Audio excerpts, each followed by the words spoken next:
Приветствую вас на курсе по тете Симе. И, конечно, тетя Сима, как и любая другая кукла, она начинается с лепки головы. А лепка головы начинается с создания болванки.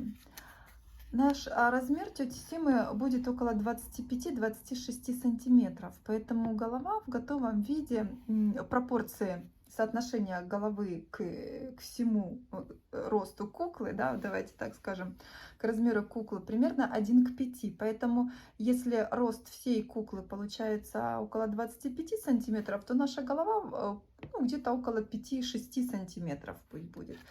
Поэтому для лепки вот такой головы мы должны сделать болваночку из фольги, обычной пищевой фольги, около 5 сантиметров, то есть где-то на пол-сантиметра меньше уже, так сказать, нашей головы в готовом варианте. Вот, вы делаете болванку вот такой вот грушевидной формы. Я не могу назвать это яйцом, это больше похоже на грушу. Видите, чтобы она внизу, вот здесь вот была достаточно такая кругленькая, ровненькая. Ну, потренируйтесь, и там с первого раза может не получится. Ну, такую грушу сделайте из фольги. Главное, ну, там, чтобы она в размерах получилась. Потому что если делаете побольше, 7 сантиметров, ну, тогда уже подгоняйте и каркас весь под, там, чтобы 35 сантиметров была. Хотя голова может быть больше, меньше, вы автор куклы. Знаете, как я художник, я так вижу, поэтому уж как получится. А мы попробуем сделать вот такую голову. Конечно, тоже у меня может не получиться повторить именно такую голову, вот, да, но я буду стараться, чтобы это было близко к тексту. Значит, что нам понадобится? Мы работаем со супер скальпой Light. Я такую светлую использую, или Ливендол. Light вот с феечкой такой, видите, фея на картиночке. И для глазок, для того, чтобы сделать глазки, вот такие шарики у меня уже из обычного фима белого. Вот, глазки вот такие шарики вам нужно будет сделать заранее. Значит, если у нас голова около там 5-6 сантиметров, то глазики должны быть, ну, тоже около там 5-6 миллиметров. Где-то так ориентируйтесь. Вот, чтобы они не были там огромными потом, а то будет такая тетя Сима с большими глазами. Ну, хотя тоже может быть. То есть экспериментируйте. Но я использую такие размеры практически во всех куклах. У меня соотношение глаз, диаметра глаза к высоте всей головы примерно 1 к 10. Я вот так привыкла, и все мои куклы тоже привыкли. Ну что ж, давайте начинаем работать. Кто впервые работает с запекаемой пластикой, надо сказать, что ее нужно достаточно долго разминать, потому что когда вы открываете упаковку, то пластика достаточно такая твердая, но ее характеристика в том, что во время разминания в руках она как воск, от тепла рук нагревается и становится очень даже похожа на пластилин. Вот и работать с ней надо точно так же, как с пластилином. То есть перед тем, как прилепить даже какой-то маленький кусочек, вам нужно ее хорошенечко размять. До какой степени разминать пластику? Вот такой вопрос. Значит, я разминаю пластику до тех пор, пока не почувствую кончиками пальцев, что она стала теплая. Вот это, ну, помогает избежать мне там образования чешуи и всяких там неприятностей, да, которые могут быть.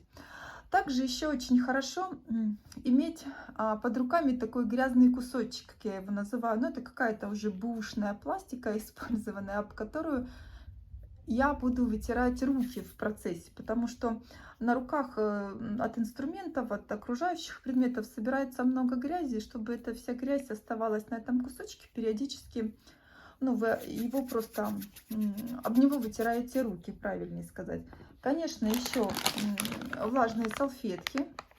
Как можно чаще вытирайте руки в процессе работы, вытирайте инструменты. У меня вот такие вот инструменты будут вот с такой бубушечкой. Ну, вот такой инструмент. Ну, можно заменить спицей, можно вязальной обычной, крючком можно заменить. И еще вот такой вот у меня силиконовый наконечник, такой вот конусообразный. Ну, тоже мне удобно работать, некоторые вещи делать им. Вот, что еще вам посоветую? Не одевайте никаких таких шерстяных одежд, да, с длинным ворсом, потому что все это прилипает к пластике, и пылючка тоже, и шерсть любимой кошечки, собачки тоже, она, скорее всего, осядет на тете Симе. Но тете Симе это не страшно, потому что у нее могут быть усы там и, и все, что ей положено по возрасту. Ну, в общем, какую-то технику, как это сказать, чистоты в работе мы используем. Поверхность, конечно, тоже у нас должна быть вся обеспылена, да, и чтобы не было шерсти. Ну и будем начинать. Чтобы обтянуть вот эту нашу грушу такую пластикой, я очень хорошо разогреваю пластику, кусочек, и делаю из нее вот такую лепешечку. Лепешечка толщиной буквально миллиметр. Примерно равномерно ее вот так вот пальцами расплющиваю. Вот. И нашу болваночку обтягиваю. Стараюсь, чтобы между этим лепестком и болванкой не было зазора воздуха. То есть плотненько, вот когда мы обои клеим, да, чтобы у нас пузырей воздушных не было. Вот по такому же принципу стараемся плотно приложить нашу, значит, эту лепешечку к болванке, обтянуть ее. Вот этот можно отщипнуть, потом такую заплаточку сзади положить. Если вам трудно вот так сразу лепешечкой обклеивать, вы берите маленькие вот такие, или там трудно большой кусок пластики разогреть и раскатать. Если руки совсем холодные, раскатывайте центром ладошки. Здесь у нас самое теплое место в руках. Вот, раскатали кусочек небольшой, расплющили, приложили, хорошенечко прилепили края. Нам нужно стараться избегать воздушных карманов, потому что во время запекания эта пластика, ну, немножечко как бы сжимается, вот, и воздух ищет, куда бы ему выйти, вот, который там в кармане этом воздушном сидит, воздух всегда найдет себе дорогу, куда выйти. Ну и чтобы не было неприятностей, как то там какие-то трещины во время запекания, разрывы, да, ладно, там если на затылке разорвет, шляпкой прикроем, ничего страшного, а если там через глаз или на лбу, да, ну придется делать потом пластическую операцию тете Симе, хотя и, конечно, не помешает, но такое дело, вот. И вот таким образом вы всю эту грушу облепили. Теперь вы эту грушу переворачиваете вот широкой частью вниз. Широкой частью вниз. Если тут где-то какой-то целлюлит, значит, на этой груше бугристость, ничего страшного. Потом оно со временем выгладится все. И ищите серединку. Чтобы найти серединку, значит, вы можете воспользоваться линейкой. Вот так вот прям положить, да, посчитать, сколько тут, значит, сантиметров в нашей тете Симе, и найти середину. Вот у меня тут 6 сантиметров получается, и вот 3,3 вот пополам. Вот здесь вот я себе и промну. Вот это будет наш уровень глаз у тети Симы. Вот, и на этом уровне глаз вот так прям ногтем можно немножечко промять такие ямочки. Вот такие. Куда мы вставим наши шарики глазки. Шарики глазки уже предварительно запеченные были, уже они тверденькие, и мы просто их сюда вот так вот вставляем, вдавливаем. Если вы новичок и впервые лепите, то вот на этом этапе я бы вам посоветовала сделать предзапек этой пластики. Что такое предзапек? Значит, окончательный запек – это запек пластики 130 градусов, там, 15 минут. Вот на каждой упаковке написано. Предзапек – это когда вы делаете меньше температуру, например, 90 градусов. При 90 градусах эта пластика станет достаточно твердая, то есть она такая, но еще не прочная, хрупкая. Но вы сможете с ней работать, чтобы не деформировалась, значит, вот эта наша груша. Потому что если вы не привыкли работать с пластикой, или, допустим, у вас очень горячие руки, или в помещении, где вы работаете, очень-очень жарко, то пластика начинает, ну, как воск таять, да, вот прям вы палец поставили, а на месте этого пальца потом такая ямка образовывается, ну, то есть течет прям пластик. И вот, чтобы вам легче было работать потом, вот на этом прям этапе можно сделать такой предзапек, то есть отправить вот эту всю заготовку с глазками, ну, глазки можно немножечко там прилепить, вот здесь, вот так, чуть-чуть еще поддавлю поглубже, в печку, в духовку обычную, в которой мы печем пироги, на 90 градусов минут на 10-15 будет достаточно ей, значит, чтобы затвердеть. Она станет тверденькая, пускай она остынет, правда, в духовочке, горячую ее не доставайте, потому что чем горячее, тем более хрупкий материал этот остается. При остывании он немножечко становится более прочный. И потом уже сможете дальше продолжить работать с этой пластикой. Вот, а если у вас руки холодные, вам повезло, вот как мне, у меня, например, руки холодные, ну и я уже работала с этой пластикой, я ее хорошо чувствую, то, значит, я буду продолжать работать без запекания, да, вот буду вот работать уже в такой, ну, в общем, не буду запекать, буду просто работать. Вот, значит, когда вы поставили вот эти глаза посерединке, да, вы должны проверить, еще немножечко покрутить вот так вот, чтобы, значит, вот эти глазки, они одинаково выпирали, чтобы не было, что один глаз больше выпирает, другой меньше выпирает, да. И старайтесь все равно смотреть, чтобы вот эта поверхность, она оставалась такая, ну, сферообразная, пусть там не круглая, а прям сферическая, но чтобы вы не сделали плоским, не сделали плоской вот эту поверхность. Все-таки здесь ну, должна быть такая вот все равно, ну, сферическая, такой цилиндр, да, вот здесь вот такой вот цилиндр, а здесь и внизу такой вот шарик, как у груши, вот основание. Ну вот, давайте работать дальше. Если вы сделали предзапек вот этой вот заготовки, да, то я вам советую дальше для работы воспользоваться вот таким вот фимо, жидким фимо.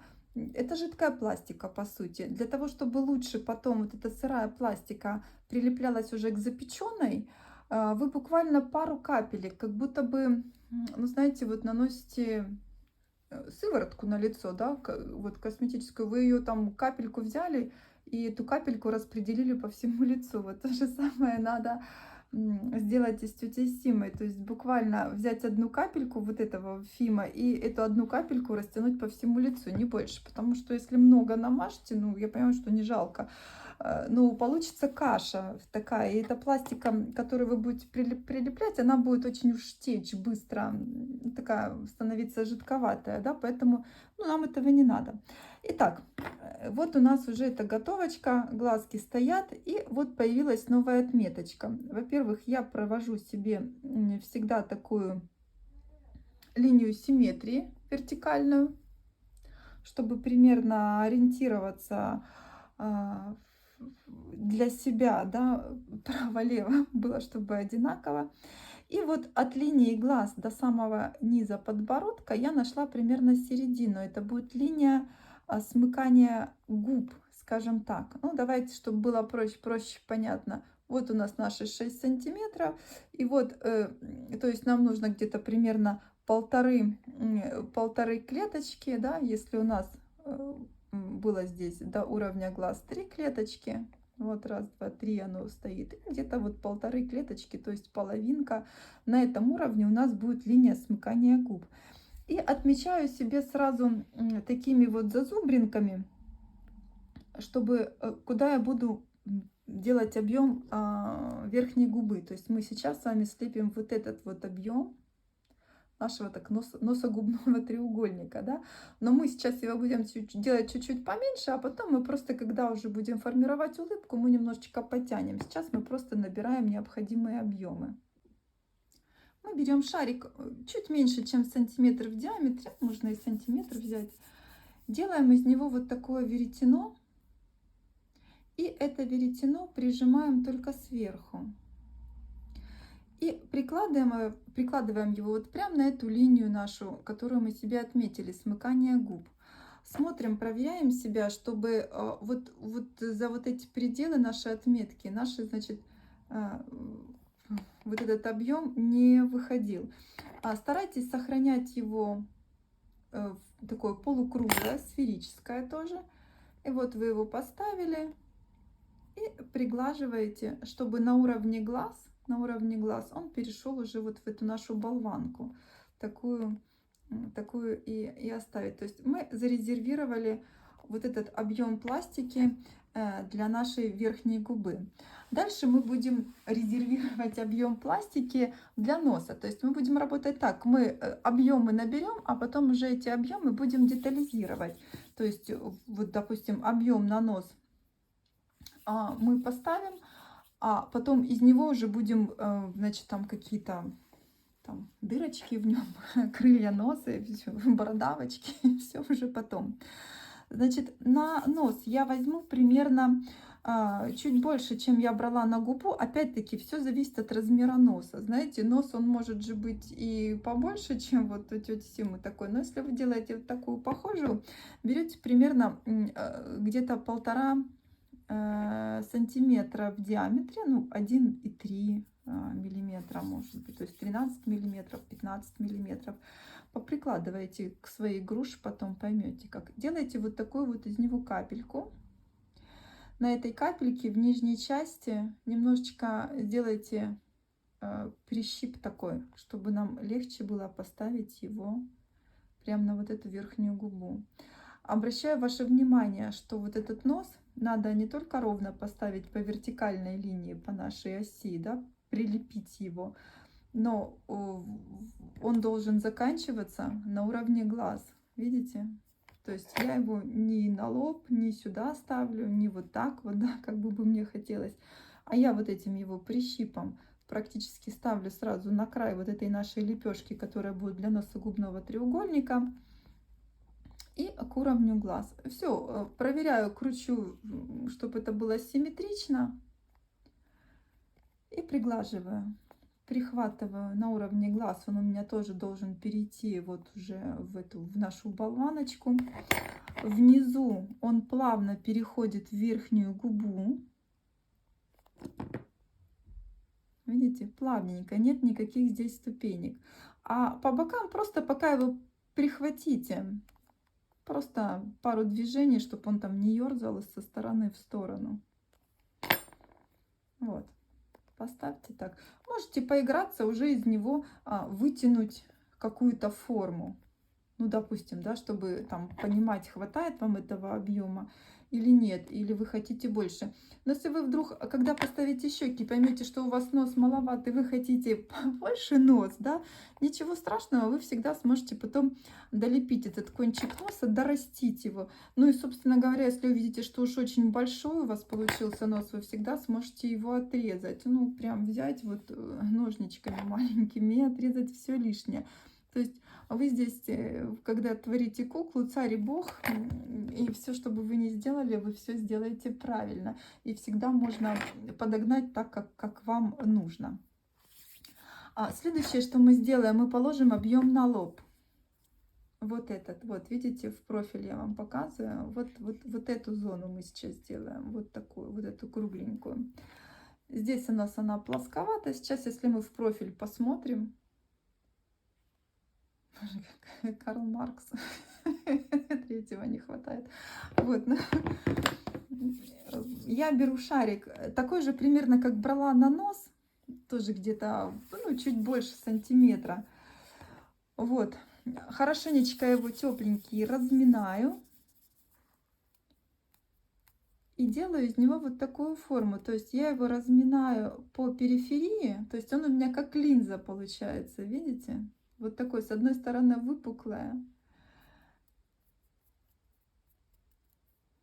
Вот, и я прям эту лепешечку тепленькую, вот прям ставлю на то место, где нос у меня закончился, то есть на уровне глаз. Вот так. Вы когда лепите, просто ставьте на паузу и старайтесь повторить. И сравнивайте картинку с картинкой. То есть вы можете делать скриншот с экрана своей, ну вот как вы смотрите видео, да, фото сделали, и сделайте фото своей работы. И не смотрите, ну то есть сравнивайте фото с фото, то есть два фото сравнивайте. И тогда очень хорошо вот можно поиграть в эту игру, найти 10 отличий, то есть для начала, если вы еще пока не чувствуете объемы, то хорошее такое упражнение, потому что трехмерное изображение, оно, конечно, чуть-чуть нас запутывает. А в двухмерном мы лучше видим пропорции, соотношения, длины, ширины и всего прочего. Вот такая у нас получается чехарда. Вот глазки. Вот. И теперь мы с вами поработаем над щечками. Над щечками. Для щечек нам нужно будет взять, наверное, кусочек пару сантиметров и очень хорошо его разогреть. То есть, так как мы начинаем делать такие парные какие-то элементы, щеки-то две, да, понятно, что у тети Симы может быть флюс, она может болеть, и у нее одна щека может быть больше, чем другая. Но когда делаем какие-то парные вещи, мы просто берем один кусочек, хорошо его разогреваем, да, шарик, и делим пополам. Стараемся разделить, ну, близко поровну. Кто-то, я знаю, пользуется этими кухонными весами, знаете, электронными, которые там до граммов показывают. Ну, можете так, если совсем там у вас этот перфекционизм зашкаливает. Вот. И хорошо разогреваем. Делаем вот такую вот капельку. Сейчас будем делать такую достаточно сложную форму. Нам нужно сделать такую форму. Вот она, вот здесь бы я бы, ой, вот я вам показываю, вот здесь, вот как бы она как будто бы вот так вот прямо ложится. Ну вот давайте попробуем. Главное, чтобы этот кусочек пластики был достаточно теплый, тогда вам легко будет его тянуть по сторонам. Вот так положить. Чуть-чуть маловато у меня. Для щек я беру кусочек в диаметре около 2 сантиметров. Хорошо его разогреваю. Этот объем я буду использовать для 2 щек, так как мы делаем уже парные органы, да, 2 щеки, чтобы они были у нас примерно одинаковые. Я один этот кусочек разделяю на 2 части. И ну, правую и левую щеку будем делать. И теперь вот я делаю из каждой этой половинки вот такую форму. Делаю капельку. Потом вот этот острый край капельки я приплющиваю очень сильно, до миллиметра, наверное, где-то, чтобы оставался. И немножечко расплющиваю ее. Делаю вот такой вот как бы вырез под глаз. Ой, так. Вот так, видите, чтобы он у меня как бы как патч такой под глазки. Да? И вот, чтобы вот сюда вот так вот он помещался. Здесь я его буду приглаживать на нашу грушу. А вот здесь он будет доходить до уголка рта нашего. Здесь тоже он будет плавно переходить на нос. Вот так, видите, чтобы он вот плавненько стекал с носа.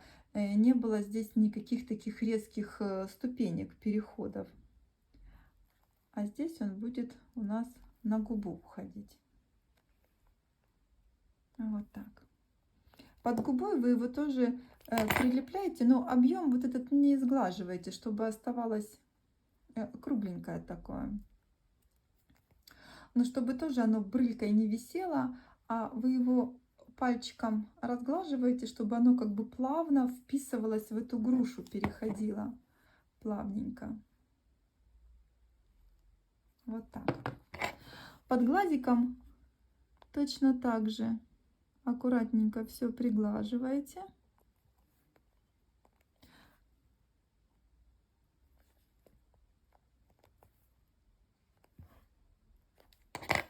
И вот здесь можно уже силиконовой лопаточкой поработать немножечко вот этот уголок, подтянуть в сторону. Можно работать и обычным инструментом, к которому вы привыкли.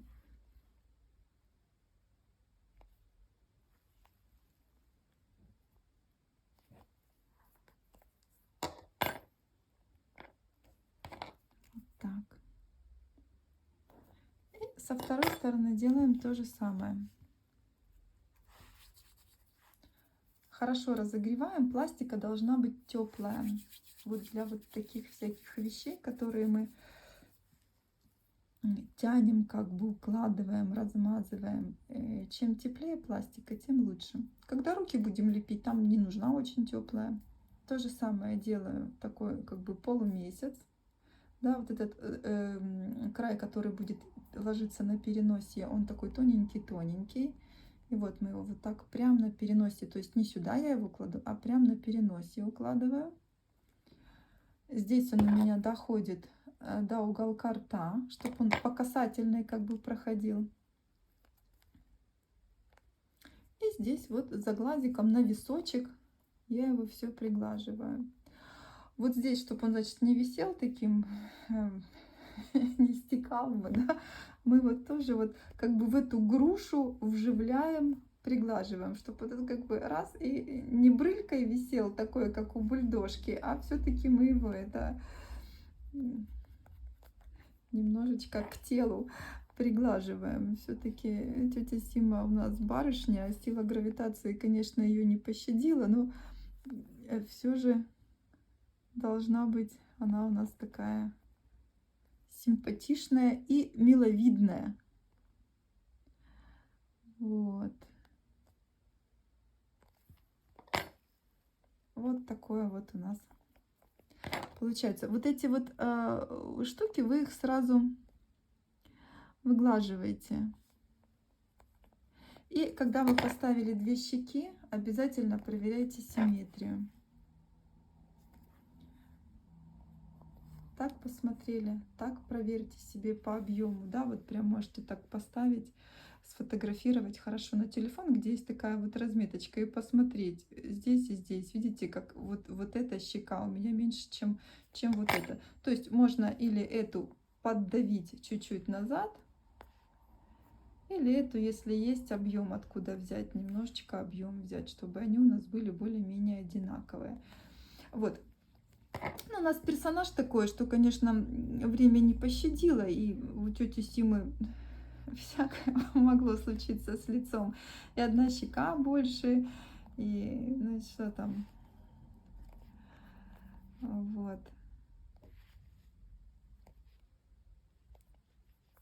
И здесь мы тоже уголочек немножечко потянем. Я этот уголок, знаете, что делаю? Углубляю его. То есть самое глубокое место в улыбке — это уголочек рта, да. И вот я стараюсь именно этот уголок сделать как можно глубже, как будто бы я его продавливаю к ушам. То есть если мы посмотрим вот так на тетю Симу, то вот в этих местах это будут самые глубокие места. Это даст ощущение вот улыбки. Не просто ее в стороны растягивать, а именно углублять эти уголки. Тогда улыбка получается естественная и живая. Это у нас только верхняя губа. Нижнюю губу мы будем долепливать чуть-чуть попозже. Вначале мы займемся глазками, носиком, а нижнюю губу будем долепливать в последнюю очередь. Потому что, когда работаем вверху над глазами, мы себя плохо контролируем. Мы можем палец поставить просто и всю нашу работу смазать. Да? Когда работаешь с запекаемой пластикой, очень важно следить, находиться постоянно во внимании. То есть смотреть, куда ты ставишь палец. Потому что, ну, так увлекаешься одним процессом, да, что одно лечим, другое калечим. Ну, что ну, совсем не замечаешь, куда ставишь руки. И вот в этом может быть сложность работать с запекаемой пластикой. Еще если она у вас течет и очень горячие руки или тепло в помещении, ну, тепло в помещении можно как-то регулировать, да, там открыть окно, допустим, сейчас прохладно. Вот. Если горячие руки, то почаще откладывайте работу, не держите ее в руках. То есть вы что-то сделали, какой-то элемент, отложили работу, да, делайте какие-то такие перерывы, чтобы пластика успевала остыть и не так быстро плыла. Вот. А сейчас мы с вами займемся глазами. Я беру объем пластики около, ну, 1,5, наверное, сантиметров. И тоже, так как у нас парные модели, делю на 2 одинаковых объемчика. Вот, и, значит, разминаю их горячо, и чтобы они были такие тепленькие, да, и ставим надбровные дуги. Делаю вот такую морковочку. И смотрю, чтобы эта морковочка у меня закрыла вот это вот пространство. Если она коротковатая, чуть-чуть добавляю. Но не сводите морковку до переносия, иначе тетя Сима, вот то есть сюда ввести морковку не надо. То есть вот где-то до окончания шарика, да, допустим, вот. Иначе тетя Сима будет такая сердитая, очень уж суровая. Но хотя, если хотите сделать суровую, то можете продолжить. Вот, и вот этот вот объемчик я примазываю сверху.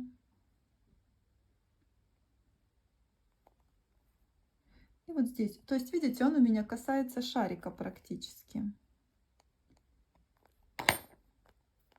Это мы такие сделали ей надбровные дуги. Вот такие. Одну и вторую ставим точно так же. Когда поставили 2 надбровные дуги, опять-таки проверяем симметрию. То есть старайтесь, прилепили что-то, если вдруг парное, да, проверьте симметрию, покрутите со всех сторон, чтобы понимать, что там одна не выступает больше другой. Если меньше, там долепите или наоборот придавите пальцем. Вот, дальше мы будем ставить нижние веки. Значит, для нижних век нужно подготовить площадочку такую, немножечко под нижними веками. Во-первых, навести порядок, если тут где-то прям не примазали нормально. Все это пригладьте чуть-чуть и протопчите, если у вас щеки очень близко подходят к шарику, вот прям касаются, у меня здесь такое есть уже пространство, то надо немножечко как бы их отодвинуть и вот протоптать такой как будто бы подоконничек, на который будут становиться наши нижние веки. Нижние веки, вот посмотрите, у тети Симы, они такие, ну, такие приличные, с грыжевыми мешками, морщинистые. То есть не такое маленькое нижнее веко. У нас нижние веки видны больше, чем верхние веки за счет отеков и тяжелой жизни. Вот давайте мы и попробуем их сейчас поставить. Ведь я такую подставочку сделала, чтобы голова у меня, значит, не каталась по всему столу. Итак, нижние веки вы будете подбирать размер, ну, под свой глаз уже, чтобы он у вас подходил. Я делаю так, делаю вот такую малюсенькую капелечку, расплющиваю ее, чтобы прям такой лепесточек получался. И потом этот лепесточек укладываю вот в это наше пространство, которое мы, значит, протоптали под глазом. Видите, чтобы вот она у меня так легла. И прихватываю, буквально немножечко прихватываю. Ничего там не разглаживаю, потому что нижние веки, они такие, чем помятее, тем вкуснее, да. Вот. Где-то они могут даже от этого шарика отступать немножечко, какой-то миллиметр быть зазора. И вот здесь прихватываю кончиком инструмента, просто чтобы они держались, никуда у меня не убегали. Вот, ставлю 2 нижних века. а потом будем ставить верхние. То же самое, вот второе, такой капельку расплющили. Если вы расплющили капельку, поставили, видите, что она велика, ну то есть закрывает там очень много и не влазит, и толстая. И такая типичная ошибка, что вы поставили, видите, у меня века здесь. Сейчас покажу с той стороны.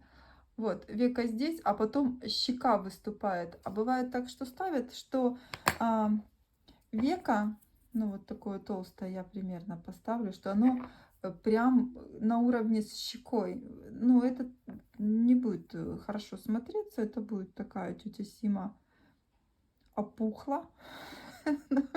Ее срочно нужно спасать. Вот. Вот такие, значит, вот нижние веки. Мы их можем сейчас немножечко помять, сделать такие как бы складочки на них инструментом. Очень удобно вот с этим силиконовым кончиком продавить, чтобы они не были ровненькие, чтобы они были такие немножечко помятенькие. Можно это сейчас делать, а можно это делать в самом конце, когда уже будет все лицо, и в конце уже можно будет там продавить какие-то морщинки и все прочее. Ну а верхние веки, они будут как бы выглядывать слегка из-под надбровных дуб. Ну, вот я делаю такую тоненькую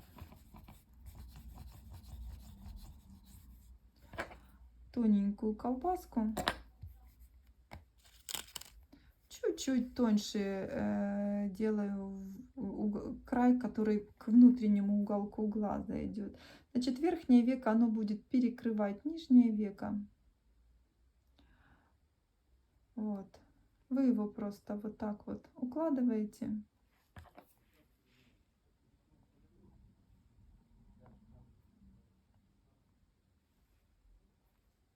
И вот здесь, где оно выходит за глазницу, вот этот хвостик просто удаляйте. А вот это вам остается просто инструментом придавить и сделать какую-то форму. Вот посмотрите внимательно, видите, не ровно дугой, а где-то вот оно смещено ближе к центру, потому что вот эти вот надбровные дуги, тут у нас такие тоже всякие морщинки, слезные мешки, они как бы снаружи немножечко надавливают на наш глаз, да, и поэтому красивой ровной дуги, как в молодости, не получается. И уже у тети Симы будет такой глазик где-то с одной стороны больше, с другой стороны меньше. То есть самая высокая точка дуги будет смещена в сторону. Ну, вот это тоже положили, лишнее откусили. Ой, простите. Вот.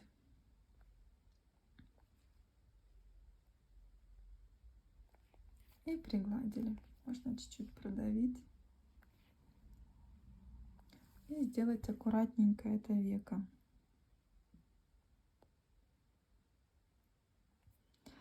Чем хорошо лепить таких пожилых персонажей в возрасте, что не нужно их идеально выглаживать, да, что вот эти вот все эти помятости, они могут оставаться в естественном, так сказать.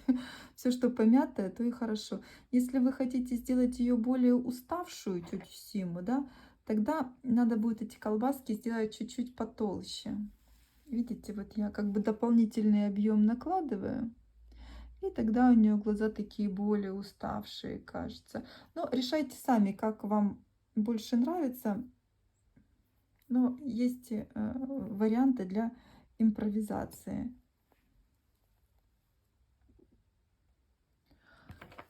Ну вот, что еще мы можем сделать? Мы можем немножечко промять уже основные такие, что называется, гравитационные складочки. Это вот эти.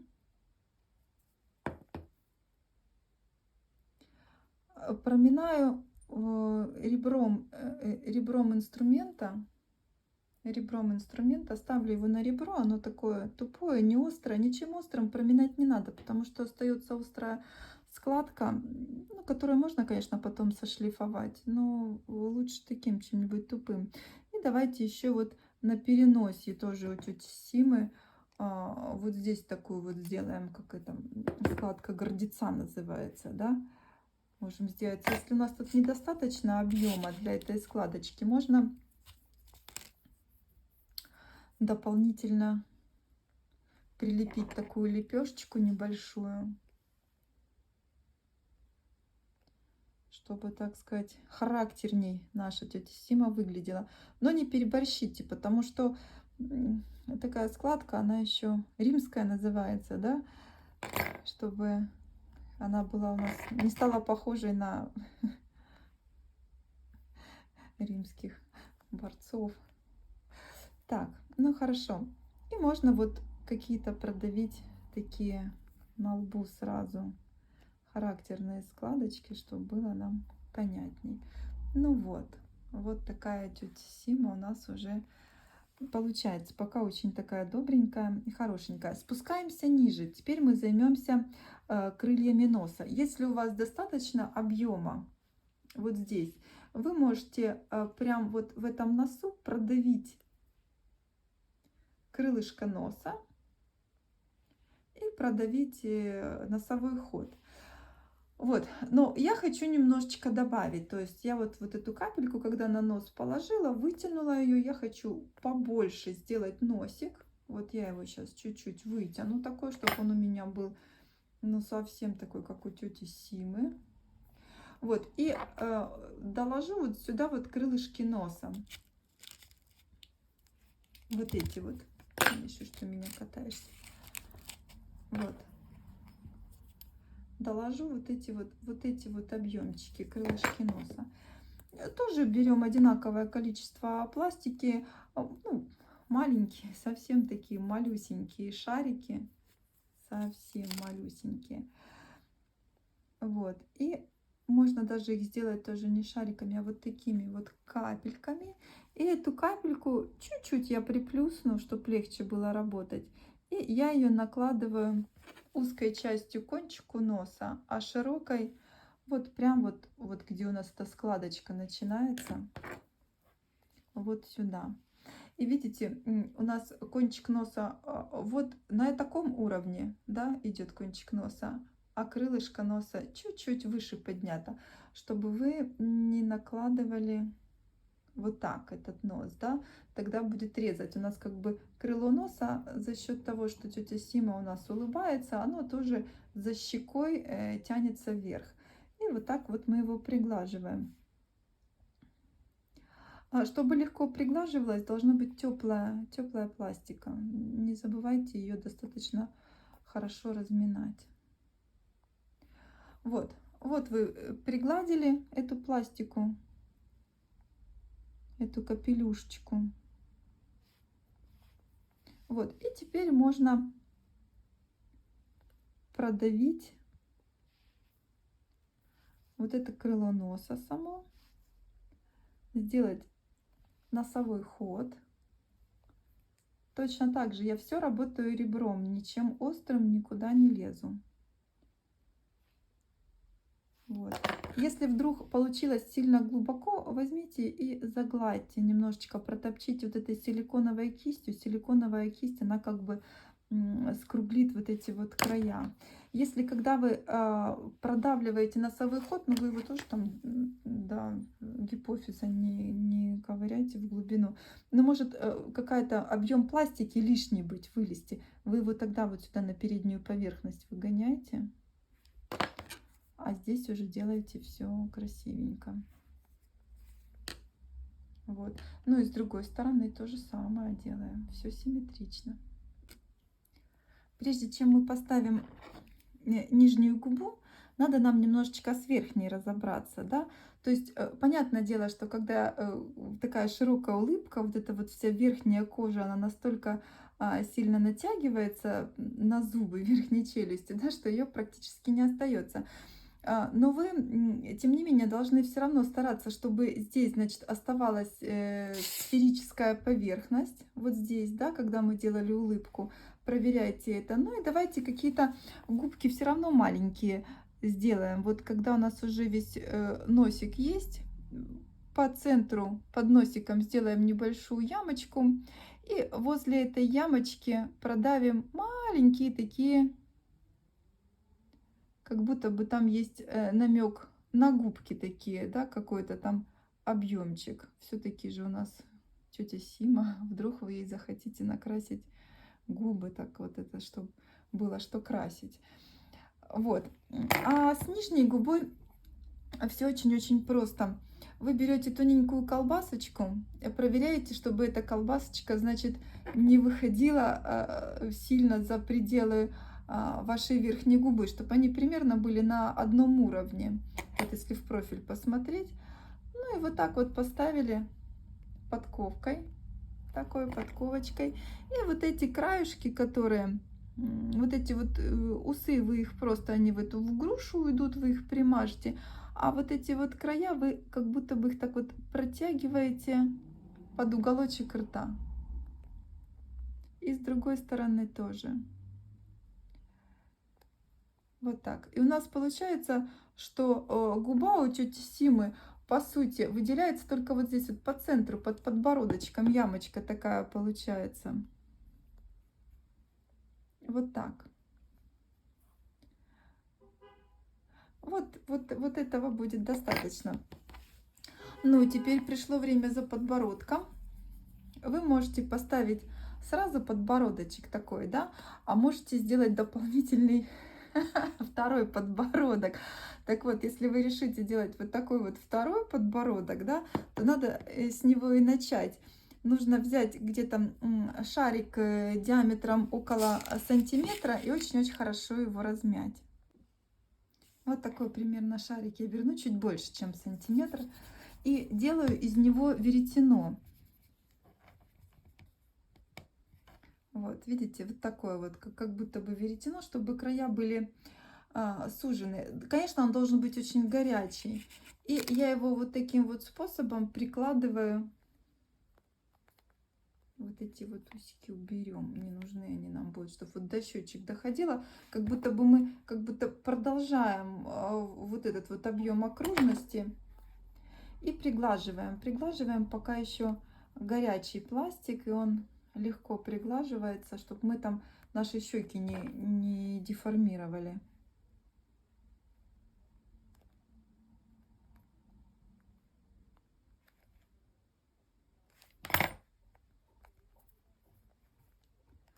Вот так. И хорошенечко надо разгладить вот эти все штуки. Вот. И уже только потом, когда уже у нас вот этот второй подбородок слеплен, и он плавно переходит в щеки. Сейчас мы все, чтобы тут красиво было. Вот. И здесь тоже.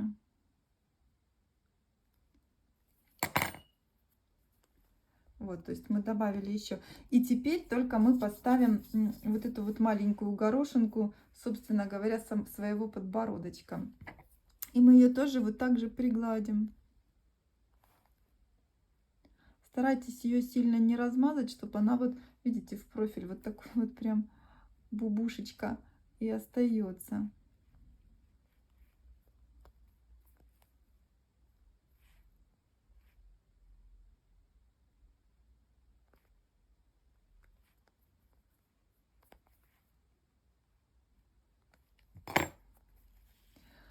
Вот, а вот такая тетя Сима получается. Сейчас мы ее немножечко выгладим. Выглаживаю поверхность. Я вот с помощью такого растворителя для пластики, можно и с Фима выгладить, но с этим как-то вот лучше. Оно, во-первых, жиже, такая вот консистенция у него прям совсем практически жидкая.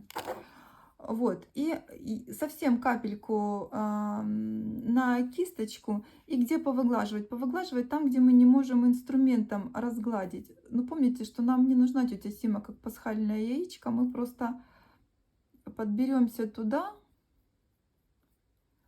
куда мы не можем залезть инструментом. Вот в уголок рта, например, да, какие-то вот такие места вокруг подбородочка. То есть, где остались следы от инструмента не очень красивые, вот мы их пройдем вот буквально одной каплей. Много не лейте, да, чтобы лицо в кашу не превратилось. Да, всю поверхность не надо, только вот те места, которые уж совсем нам трудны к доступу. А если у вас хватает терпения, то, конечно, лучше не выглаживать никакими подручными там средствами. Кто-то жидкостью для снятия лака выглаживает, кто-то просто влажными салфетками выглаживает.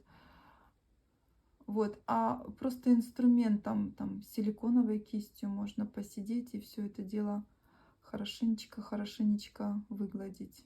Вот, и когда вы выгладили, можно поставить уже основные такие морщинки.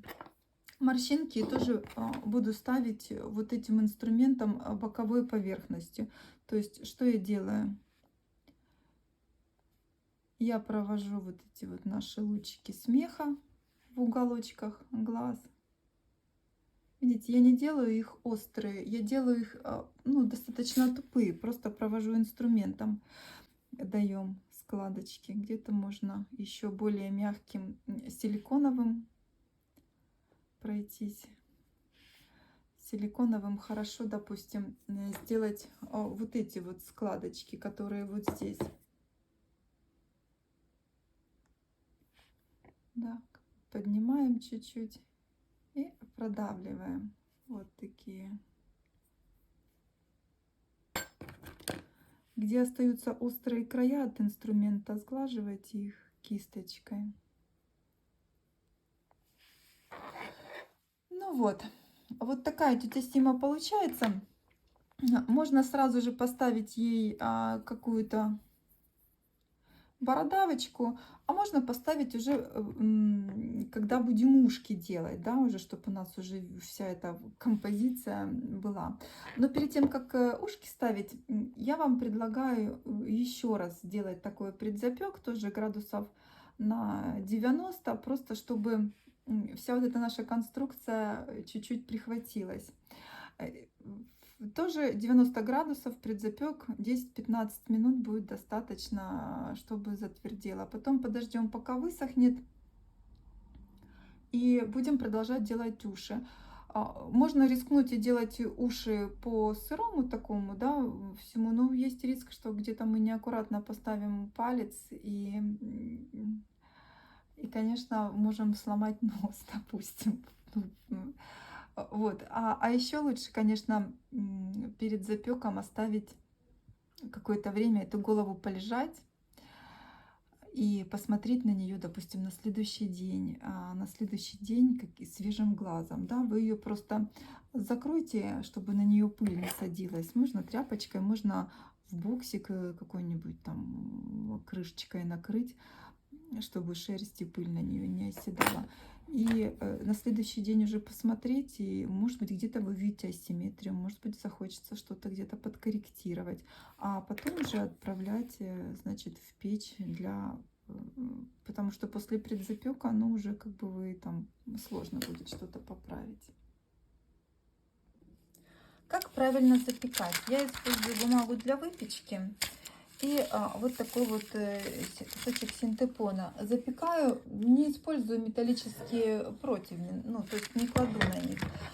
Или деревяшечку какую-то подкладываю, даже тарелку можно обычную взять, или картонку, она не сгорит даже при температуре 130 градусов. И уже на всю эту конструкцию я укладываю нашу, значит, голову и отправляю ее в печь. Я так делаю и предзапеки, и запеки, которые окончательные на 130 градусах. Руки. Очень забавная часть лепки любой куклы. Руки надо просто лепить. Вот просто лепить, тренироваться, и рано или поздно руки будут выходить замечательные. Нам, слава богу, не надо вылепливать изящные тонкие пальчики, потому что тетя Сима пожила, и ее пальцы, значит, они такие будут немножечко артрозные, с косточками. В общем, красота, а не лепка. Значит, вначале определяемся с размером рук, какие у нас будут. Вот если бы мы провели линию от подбородка и где-то вот до надбровных дуг, ну чуть-чуть выше линии глаз. Вот это вот размер ручки тети Симы, вот такой. По ширине примерно это будет как середина лица, то есть от вот этой части до переносья, да, ну вот где-то вот такая вот ширина. Когда вы рисуете схему под руки, я всегда рисую схему под руки, потому что, ну, сверяюсь, чтобы у меня обе руки получились примерно одинаковые, и там не увлечься и не слепить очень большие руки или маленькие руки. Я рисую всегда ручкой, и вам советую, потому что если карандашом будете рисовать, этот карандаш попадает на пластик, и потом, ну, просто этот пластик выкинуть, он даже в грязный не сгодится, этот графит въедается, и ничего с ним не сделаете. Итак, вот у вас брусочек, пока прямоугольничек, который под руки подходит. Делим условно пополам, это будет ладонная часть. Да, такая вот ладошка, ну, просто схематично себе нарисуйте.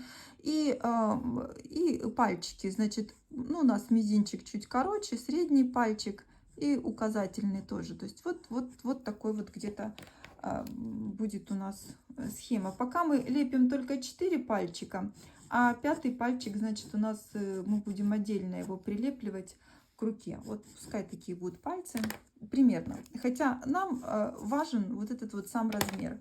И я беру брусочек примерно такого же размера, тоже как наша рука, но толщиной где-то 2 сантиметра в диаметре. То есть он достаточно толстый, такой пенечек. Вот. Лучше взять больше материала, чем меньше. Лишний материал мы потом всегда сможем отрезать. Я его, так как у нас руки 2 и обе практически одинаковые, сразу делю пополам на правую и на левую руку.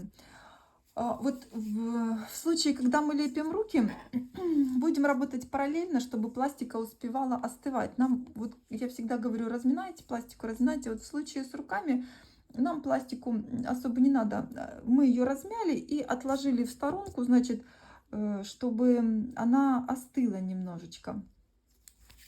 И потом мы из этого брусочка, из одной половиночки, делаем вот такую примерно ладошечку. Ну вот так вот, да, чтобы пальчики чуть-чуть больше было. И серединку ее, там вот где у нас ладошечка заканчивается, видите, вот где ладошечка, я ее как бы немножечко вот так вот приплю, ну, уминаю, вот в профиль будет хорошо видно. То есть вот эта вот часть остается такая достаточно толстая, а вот из этой я ее немножечко расплющиваю, как бы растягиваю и сразу формирую вот уже вот как ручка у нас идет, да, то есть тоже вот под такую форму. Все. Старайтесь, чтобы вот таких трещин не было. Это я сейчас такую царапину поставила, пластика холодная, и моментально эта трещина расходится. То есть вы вымесили пластику, да, и просто вы ее расплющили, и все. Если где-то какая-то трещина попадает, не оставляйте ее, там само пройдет, зарастет, не зарастет. Дальше будет эта трещина расти, потому что пластика такая холодноватая, и палец отпадет в конце концов. Ну вот, делаете сразу параллельно 2 руки, правую, и зеркально сразу ей делаете ну, левую руку, да, чтобы у вас потом не получилось, что вы сделали 2 правые руки или 2 левые руки. То же самое. Ладошечка толстенькая остается, а из этой части мы формируем ладошку. Вот так. И теперь каждую ручку мы разрезаем, но разрезаем не до ладошки, а разрезаем чуть-чуть. То есть если у нас вот здесь вот ладошка, да, заканчивается, разрезать мы будем вот так где-то на 1/3, не доходя до ладошки. Берем ножичком и сразу разрезаем указательный, средний.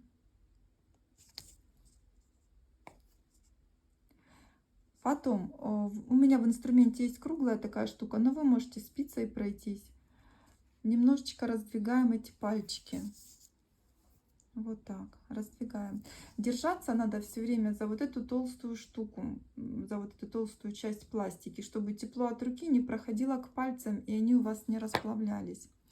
Дальше смотрим, ну, как бы на наши пальцы. Самый толстый всегда средний палец. И вот мы тоже будем так делать, чтобы средний палец остался самый толстый. Видите, я так разрезала специально. Конечно, я стараюсь так уже разрезать, чтобы указательный был чуть-чуть тоньше, средний самый толстый, безымянный и мизинец. Но вот я так разрезала сейчас, чтобы вам показать, как ну, выйти из такой ситуации. Вы каждую вот этот вот брусочек, который разрезали, разминаете вот в такую вот морковочку. И сверяйтесь примерно, чтобы вы там, значит, сильно не выходили за размер. Средний пальчик тоже примяли. То есть надо не тянуть, а как бы уминать. Вот так вот. Уминать вот эти вот острые края. Делать из брусочков, делать морковочки. И вот, видите, у нас получается, что указательный палец самый толстый. Ничего страшного. Мы его сейчас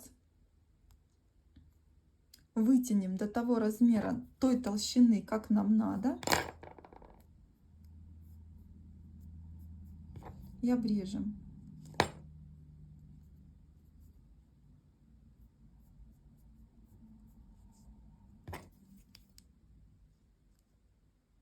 Если вы чувствуете, что ваша рука начинает плыть от тепла рук, откладывайте ее в сторону и занимайтесь следующей рукой. И вот так вот меняйте параллельно. Во-первых, вы не сделаете две одинаковые руки, и у вас будет время пластики, ну, остывать.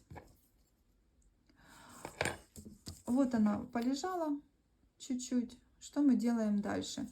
Нам надо выделить вот эти вот срединные фаланги. Они самые такие артрозом разбитые, да, поэтому я беру и как бы немножечко пластику, каждый пальчик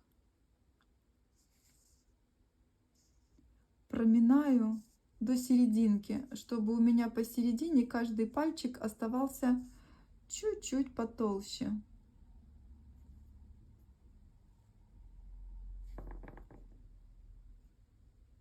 Чтобы они у нас не были такие идеальные ровные морковки. Вот, раз. Держу за толстую часть. С толстой частью пока ничего не делаю. Пока только играюсь, значит, с пальчиками.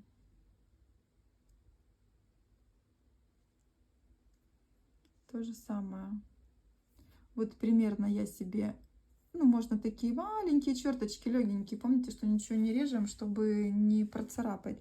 Черточки поставлю, ну, такие ориентиры, чтобы я понимала. Можно прокатывать, как вам удобно. Можете взять какой-то такой инструмент. Может быть, вот на курсах у меня девочки многие берут иголочку, и как бы цыганскую иголку, и цыганской иголкой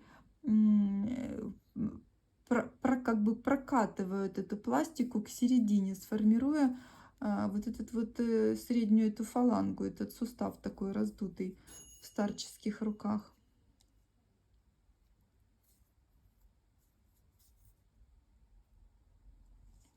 Вот, видите, второй на белом фоне тоже видно. И так проходим по каждому суставчику. Если когда вы прокатываете, появляется где-то трещинка, сразу ее заглаживаете. Вот, есть, да, такие. Теперь у основания чуть-чуть примните, чуть-чуть, совсем чуть-чуть. Это с ладонной поверхности. Сразу кончик пальчика надо будет вам поднять вверх.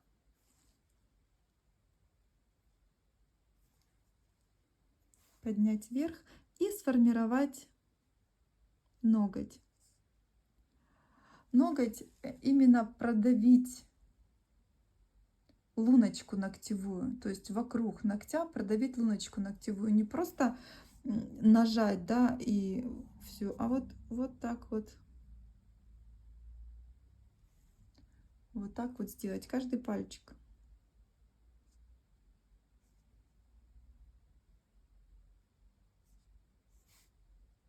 Ничего на пальцах не царапаем, вот эти складочки все, пока ничего не делаем. Вот, есть. Теперь переворачиваем на ладонную поверхность. Каждый пальчик ладонной поверхности надо промять у основания. Опять-таки, поэкспериментируйте каким-то, как работа очень мелкая, подбирайте инструмент под свою руку, каким вам удобнее работать. Кому-то удобнее таким инструментом, кому-то иголочкой, кому-то спицей, кому-то силиконовой кистью. Промяли каждый пальчик у основания. Листик, чтобы... Ну, со схемой мы все же сверяемся, да, чтобы у нас, значит, там рука сильно не вырастала. Здесь-то мы ее можем обрезать, да, но чтобы, в общем, она там за пределы сильно не вылазила.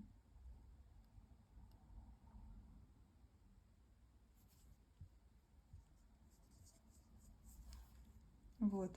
И вот с ладонной поверхности уже можно разделить наши пальчики на 3 части примерно. Чуть-чуть продавить. Раз, два, три. Раз, два, три. Раз, два, три. С ладонной поверхности. Снаружи ничего не надо делать. Что мы делаем снаружи? Снаружи мы отступаем. Вот у нас линия роста пальцев. Но мы отступаем чуть-чуть ниже. Чуть-чуть ниже. То есть у нас, видите, палец начинается как бы расти отсюда, а сустав наш, косточка, вот она, отсюда. То есть вот это вот расстояние нам надо в пропорции с нашим пальчиком отступить. И вот после того, как вы отступили, легонечко, совсем легонечко промять это место. Вот я вам сейчас покажу в профиль. Чтобы у нас как бы вот эти припухлости, эти косточки, да, образовались. Не бойтесь эту пластику, пускай она растет сюда, вытягивается, да, вам надо куда-то этот объем деть. Мы его там потом красиво оформим. Вот, видите, совсем чуть-чуть я его промяла.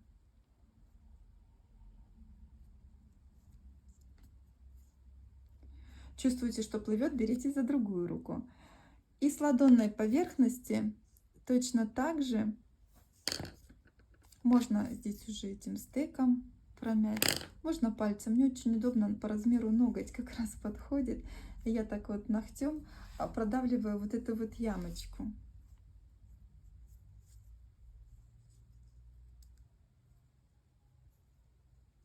Вот так. А дальше нам нужно вот что сделать. Нам нужно приложить ручку к нашей схеме. И вот по тому месту, где у нас заканчивается кисть, вот так, где у нас заканчивается кисть, только с ладонной поверхности, не снаружи, а с ладонной поверхности, вот так инструментом или спицей, чем у вас, прокатать. Снаружи нет, ничего не делаем. И вот эту часть под прокатанной мы тоже проминаем пальцами. Вот получается вот такая вот рука.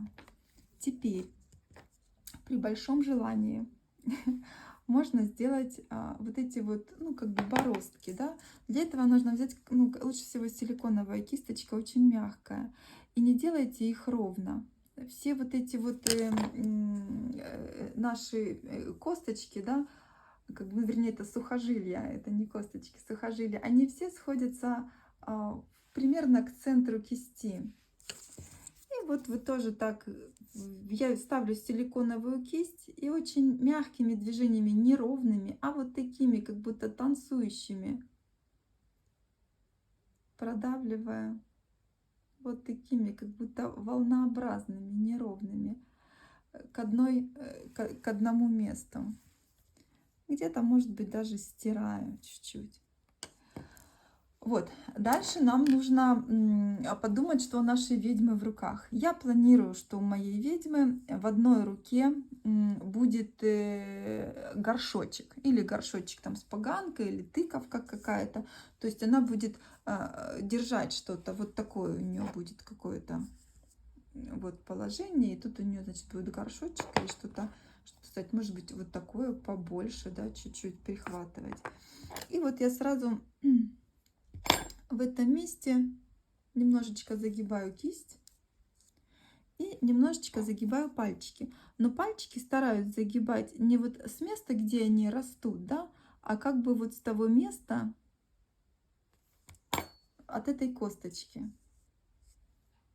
Если где-то у нас есть загиб, то от косточки.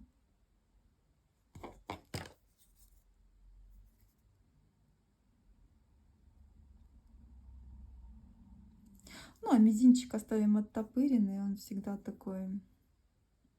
Вот.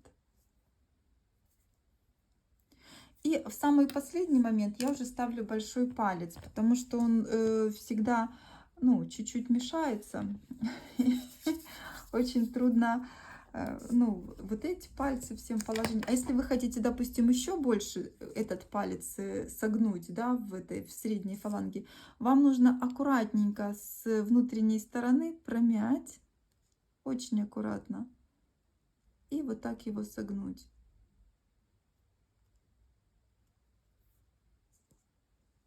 Большой палец. Вот у нас, если здесь указательный палец, который мы уже загнули в суставе, да, то большой палец никогда не будет выходить за середину, то есть за вот эту фалангу указательного пальца. Можете у себя сейчас проверить, прям никогда, он всегда будет ниже нее. Такая у нас ген так прописан. Может, у кого-то, кто найдет, пишите, мне интересно будет. У всех девчонок проверяем на мастер-классе, ни у кого. У всех, значит, пальцы нормальной длины. Делаем вот такую морковочку. Из морковочки такой окорочок. И приставляю этот окорочок вот прям на место сгиба, сгиба этой ладошки, да, где у нас запястье. Не на бок, вот так вот, а вот именно, то есть противостоять должен нашему указательному пальцу. То есть на ладонную поверхность мы прикрепляем этот палец, очень аккуратно его примазываем. Давать надо рукам остыть перед тем, как большой палец ставить.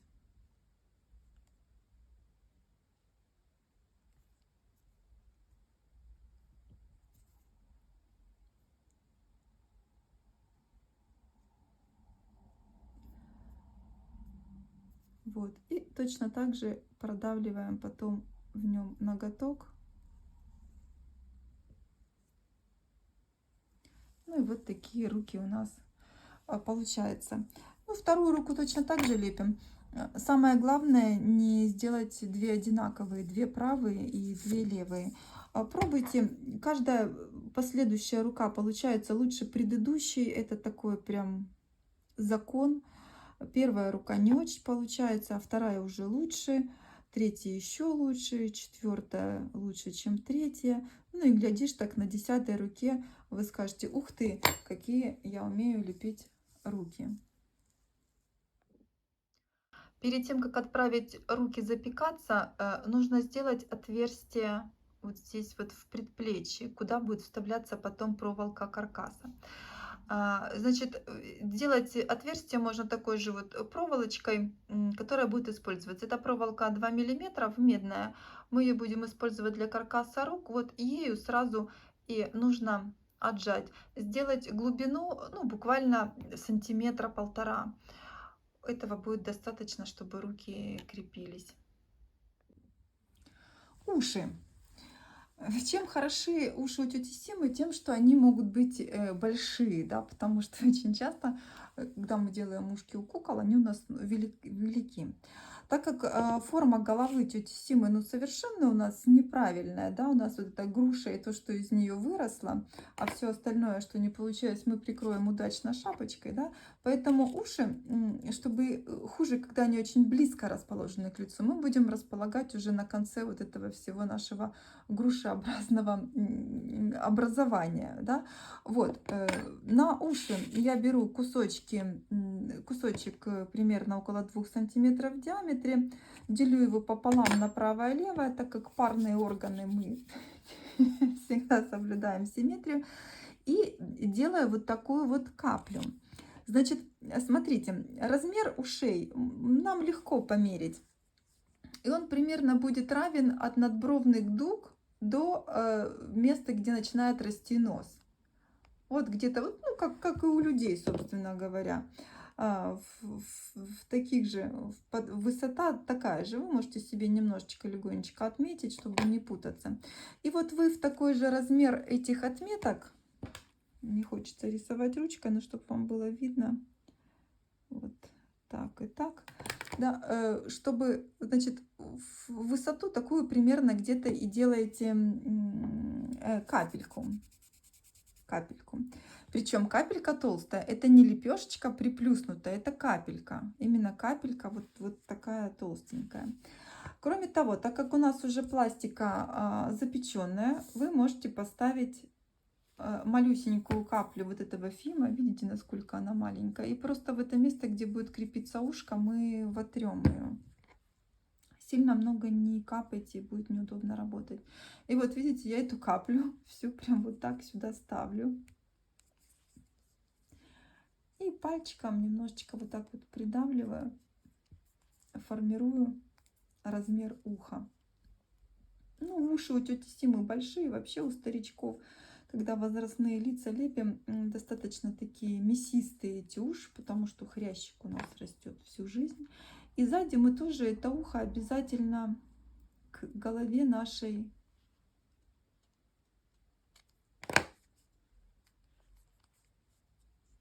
прилепляем, чтобы оно не просто с одной стороны крепилось, но со всех сторон была прикреплена. Видите, ну вот на самый край я это ставлю, это ухо. У уха тоже есть такой легенький наклон, и он такой же наклон, как нос, ну, в ту же сторону, скажем так. Вот.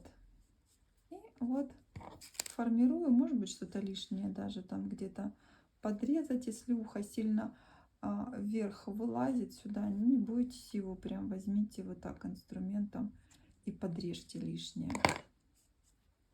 Вот, главное сделать вот такую форму уха и поставить его на место. Делаете с одной стороны и с другой стороны сразу же тоже ставите параллельно, потому что надо вот такие уши еще без всяких узоров, без этих загогулинок, козелков, противокозелков, просто сделать ушную форму.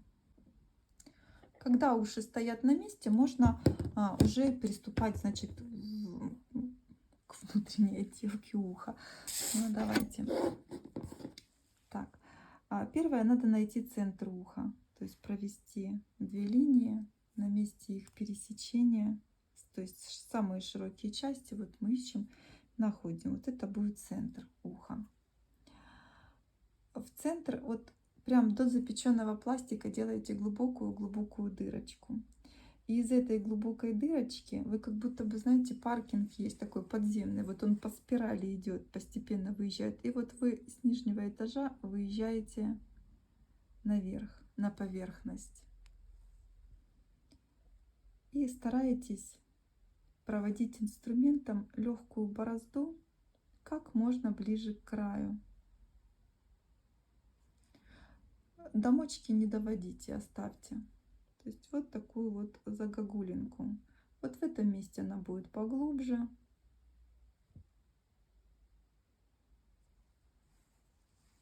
Вот так. Дальше вокруг этого глубокого места вам нужно сделать вот такую подковку. И эту подковку протоптать инструментом, хорошо пользоваться вот такой вот топталочкой. Если ее нет, ну, тогда там крючком можно этим же инструментом, можно силиконовой кисточкой. То есть уж как приноровитесь. Вот, собственно говоря, уже как бы такая форма уха и получается похожая у нас. Теперь нам нужно подвести вот этот вот завиточек верхний, вот так, как будто продолжение ушка, и идет вот туда вглубь. Вот здесь немножечко продавить противокозелок. Вот у нас будет козелок, противокозелок. Ну, и, конечно, саму мочку уха можно немножечко поморщинить. И наружный слуховой проход. То есть побольше ямочку там сделать. И вот это все сделать красивенько. Ну вот для куклы достаточно такого уха. Ну, можно здесь какие-то еще там силиконовой кисточкой попродавливать. Но это вторично уже. Во-первых, у нас вообще уши прикрыты шапочкой. Но в целях тренировки поделать очень-очень полезно. И потом, вот эти вот места, где у нас были, значит, морщинки, и мы их закрыли, когда ухо прилепляли, их нужно восстановить. И вот вдоль ушка еще сделать такие вот морщиночки. Вот такие. Всегда тут возле уха у пожилых людей всегда такие морщинки бывают. Понаблюдайте, просматривайте уши старичков. Очень захватывающее зрелище. Ну и мочку уже там можете ее как-то сделать посильнее. Если вы планируете какую-то сережку в ухо или еще что-нибудь поставить, сразу сделайте отверстие иголочкой, в которое вы можете потом вдеть сережечку, как пример. И со вторым ухом сделать то же самое. Надо быть очень аккуратным, да, чтобы уши эти не смять. Поэтому держите за верх-низ голову и вот так ее можете там прокручивать, смотреть. После того, как уши вы сделаете, нужно отправить нашу голову и руки на запекание. Точно так же на этот синтепон вы все уложите и в вашу печку поставите температуру 130 градусов.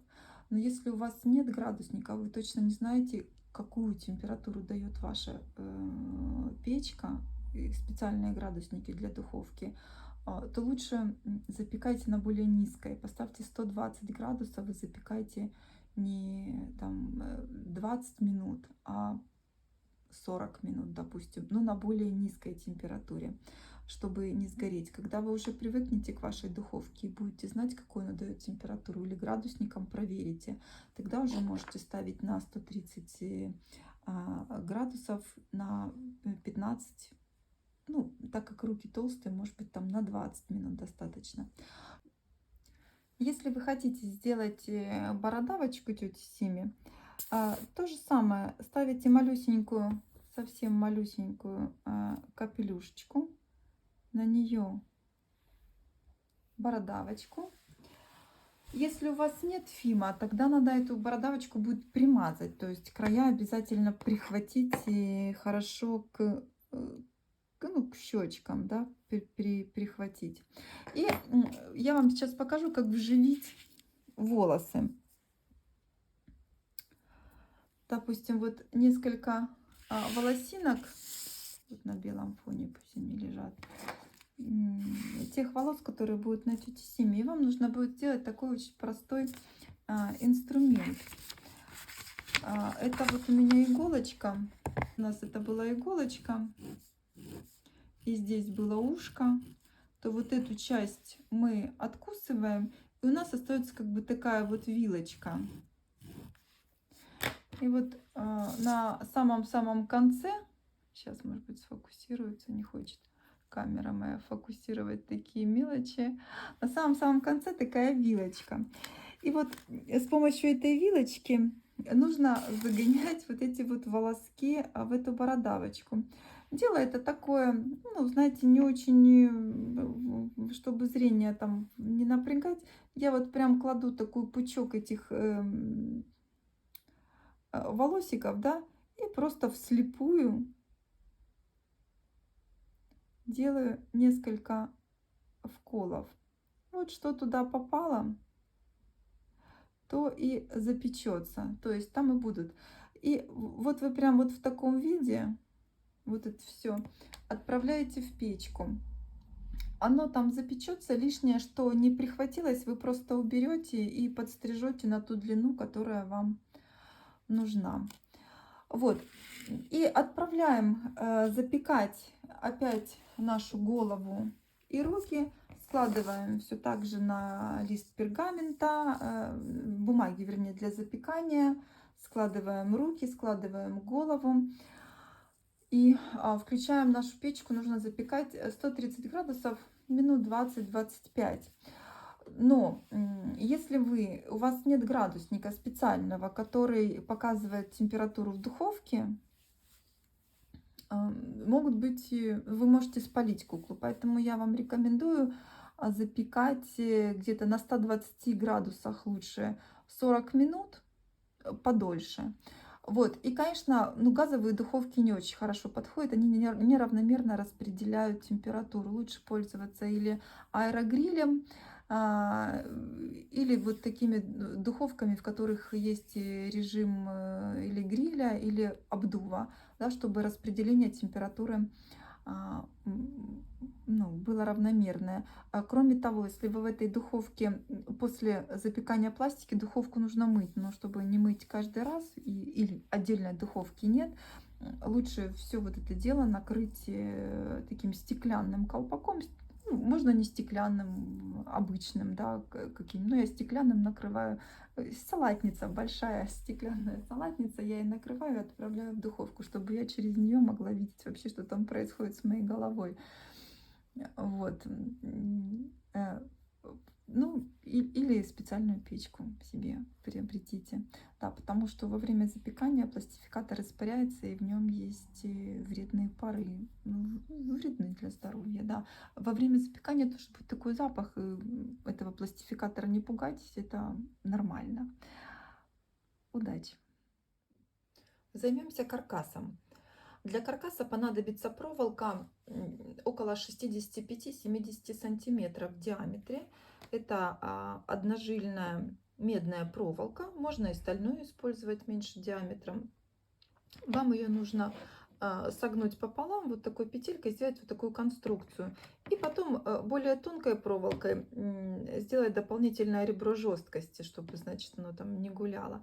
Ну и кривизну ног согласно образу, там уже можете придумать. Значит, у нас будут вот на вот эти части налепливаться ноги, а сюда будет одеваться голова. Вот так будет дырка в голове, и вот так оно будет одеваться. Вот, а все остальное тело сформируется из мягкого синтепона.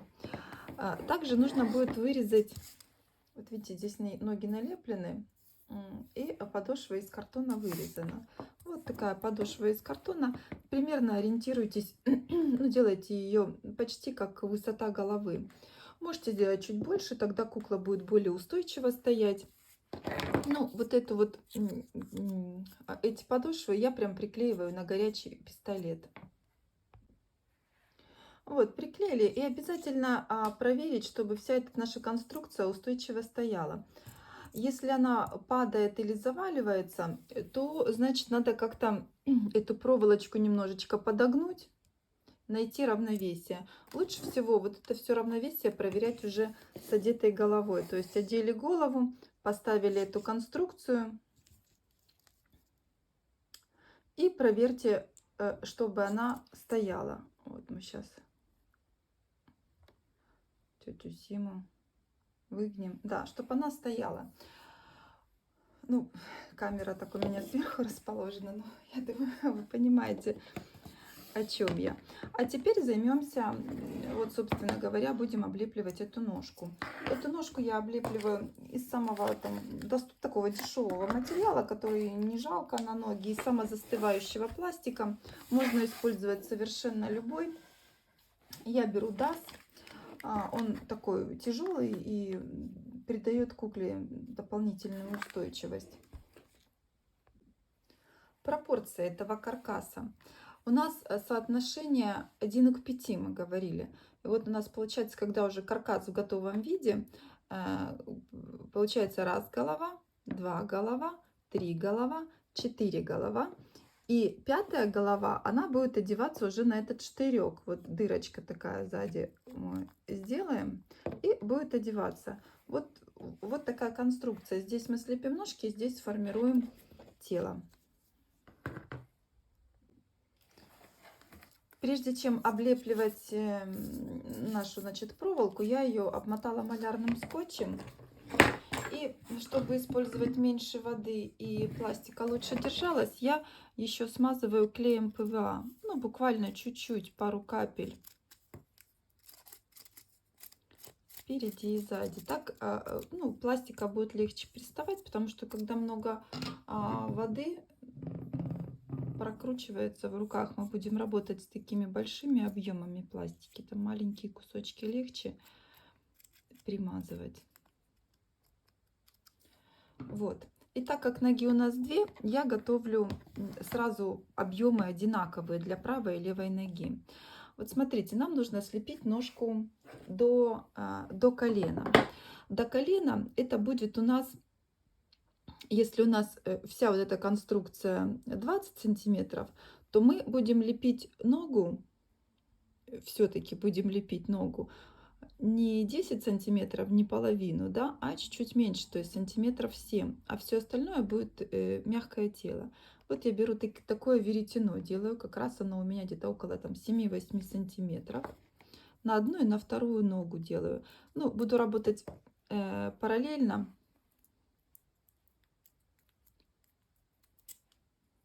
Вот так. И сзади просто перетягиваю этот материал. Стараюсь сохранить объем. Ноги я обычно леплю всегда в 2 этапа. То есть вначале делаю такой какой-то объем, набираю, да, который мне нужен. Даю немножечко им подсохнуть, а потом уже добираю нужные объемы, сколько мне надо. Ну вот тоже спереди я вот их так сформировала, чтобы такая была форма. Стараюсь не потерять, значит, нашу эту кривизну ног. Вот. Сзади, видите, они вот такие вот остаются. За счет клея будет держаться вся эта конструкция. Но я потом лучше сзади долеплю еще икру, когда у меня подсохнет эта основная часть. И теперь займусь стопой.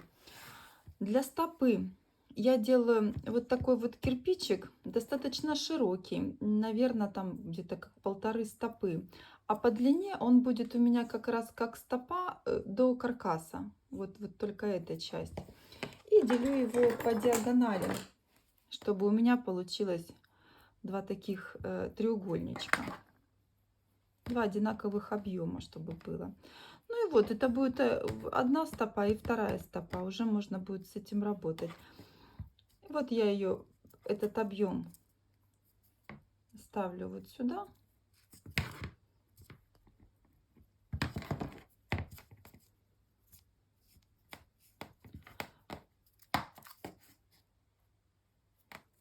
Приглаживаю, распределяю к картонке нашей, чтобы она тоже к картонке прихватилась. Картонка тоже смазана клеем. Вот. Пяточку можно сразу долепить, можно чуть-чуть попозже. Как вам удобно работать будет. Если пластика есть, так как большой объем, можно попозже дать вот этой вот основной голени подсохнуть. Вот. И как легко просто сформировать стопу. Вы примерно всю стопу разделите на 3 части. Раз, 2, 3. Да, вот на 3 части поделили, можно перенести эти линии вот сюда, вот здесь, вот здесь. Получается, что в этом месте у нас будет такая выемка, да, свода стопы. Вот ее прям можно сразу инструментом убрать лишнюю. А вот в этом месте, на вот этой вот границе 2 и 3, да, у нас вот здесь как бы такая-то косточка на ноге. И здесь получается самое широкое место. Поэтому мы как бы расплющиваем немножко нашу стопу, чтобы здесь получалось у нас самое широкое место.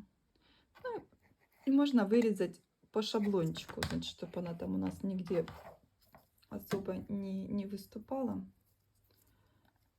Вот, помним, что вот это вот место, где косточка, самое широкое место, оно будет шире, чем пятка. Обращайте на это внимание, потому что очень часто делаем, когда эти ноги, у нас пятки шире, чем стопа сама получается. В жизни не так. Вот. Ну и вот такая стопа получается. Можно немножечко носочек приподнять. И когда вы и одну, и вторую ногу, значит, сделаете, обязательно тоже проверяйте, чтобы равновесие сохранялось всей этой конструкции, потому что кукла у нас стоит самостоятельно, без каркаса. И надо нам баланс этот все время проверять, ловить. Вот такая нога. И сзади мы, когда подсохнет, лучше. Я сейчас на сырую прилеплю, но вы вот старайтесь, когда подсохнет, делаем вот такой еще объемчик сзади на икру. Прилепливаем. Вот так. Вот получается такая нога. Со второй делаем все то же самое. И в самом конце можно отметить, где будет у нас колено. Вот у нас колено будет где-то на уровне, если у нас вот эта вся конструкция от сих до сих в районе там, вот так поставлю, 20 сантиметров, то колено наше будет где-то в районе 7 сантиметров. Вот здесь. Вот это все, пускай оно продолжается, пластика чуть-чуть идет на этот каркас, она даст больше жесткости нам. У нас кукла не мобильная. А вот сюда мы поставим колено. И, конечно, к колену уже подгоним нашу икру.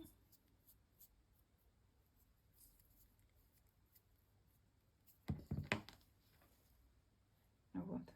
Как у кузнечика коленки получились. Вот такая конструкция будет. И потом вот сюда оденется голова. И будем формировать тело. Со второй ногой делаем все то же самое. Вот такие у нас ноги получились. Обязательно проверяйте устойчивость конструкции, когда слепите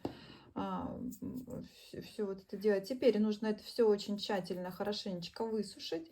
Высыхать оно может при комнатной температуре. То есть там день-два, наверное, может сохнуть в зависимости от влажности в помещении. Или можете ускорить процесс, в духовку тоже отправить на температуру там 50-60 градусов, поставить аэрообдув, и оно там в течение часа-двух высохнет быстренько. А пока ноги будут сохнуть, мы будем заниматься росписью куклы. Во время запекания на поверхности нашей тети Симы выделяется пластификатор, да, и он оседает как бы такой вот пленочкой. Пластификатор, он сам по себе имеет такую маслянистую природу, поэтому воду он не пропускает. То есть, если вы поставите капельку воды, то она будет собираться, и распределить ее, ну, будет крайне трудно, то есть она будет скатываться. А нам нужно расписать тетю Симу акриловыми красками, водорастворимыми.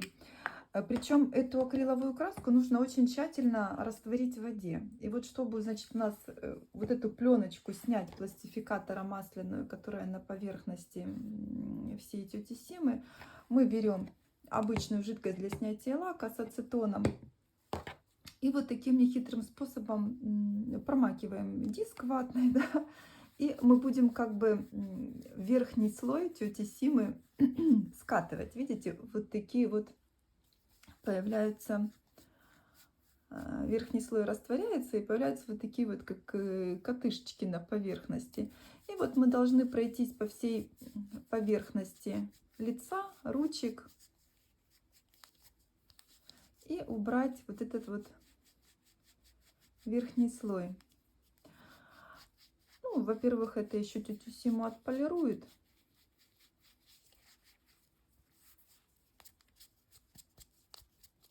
Потом сухой кисточкой надо будет их поубирать из складочек, чтобы они нам не мешали росписи. Вот. Голову и ручки мы обработаем ацетоном. Когда протираете руки, будьте очень аккуратны, чтобы случайно не сломать палец. Ну, пластика, она сама по себе прочная, конечно, но сломать можно все, поэтому осторожно действуйте. Следующим этапом вам нужно взять краску сиену жженую и развести капельку акриловой этой краски, акриловая краска сиена жженая, вот в такой прозрачный компот. Вот именно должна быть совершенно прозрачная, не густая эта краска. То есть мы как будто бы пигмент будем вытягивать.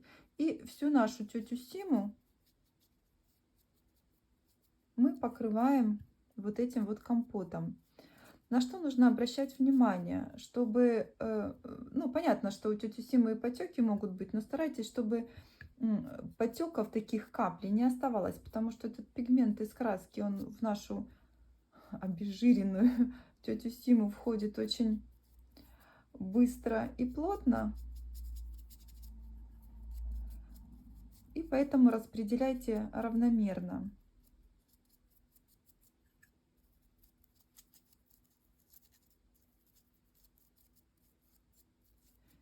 Я обычно делаю 2 таких слоя. Сделала первый слой, подождала, пока он высохнет. Можно феном себе помочь. Обычно я пока руками занимаюсь, голова уже немножечко подсыхает. Вот, распределяем равномерно, чтобы нигде, значит, потеков не было. Оставляем полежать, и с руками то же самое. Если где-то вдруг, значит, собирается в каплю и не хочет наноситься на поверхность, значит, вы там плохо прошлись ацетоном, и остался этот слой пластификатора, который не дает растечься в воде. Вот высох первый слой, и я покрываю вторым.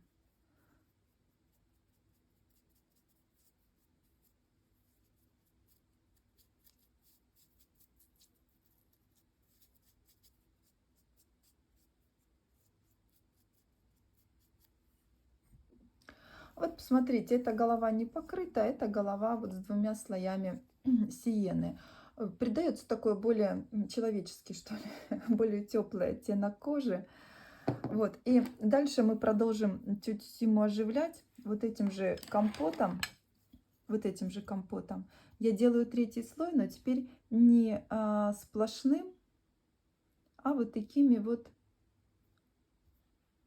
капельками. Потому что у нас, если мы присмотримся, наша поверхность кожи тоже она вся такая вот слегка пятнистая.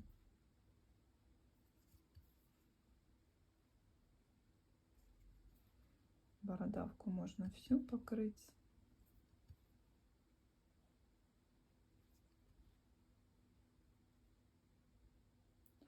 И дать этим каплям буквально минутку побыть.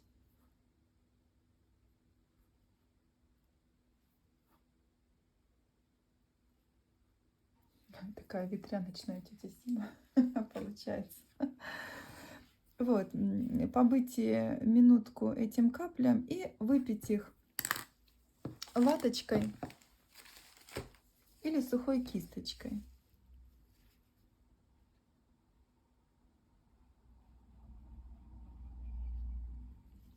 Видите, что получается? Вот такая легкая пятнистость, ну то есть неравномерность.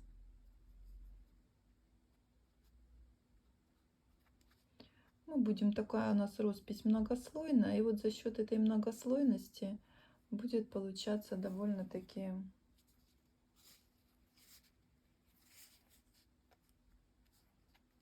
живое ощущение. Дадим высохнуть этим пятнышком. И с руками сделаем то же самое. Руки у нас тоже, чтобы не отличались, тоже мы их немножечко попятним. К третьему слою я подмешиваю немножечко акварельной краски, которая называется кармин. Совсем чуть-чуть. Но тоже разбавляю ее обязательно в этом акриловом молоке. Да, и делаю тоже вот такой вот оттеночек этой же сиены жжённой, но только вот теперь уже с кармином. И точно так же делаю такие капельки, но только уже делаю капельки в местах, где у нас есть румянец. Это будет лоб, это будут щечки, это будут крылышки носа, кончик носа, подбородочек. Ставлю такие же капельки и выпиваю их. Немножечко будет отличаться по цвету, более краснее.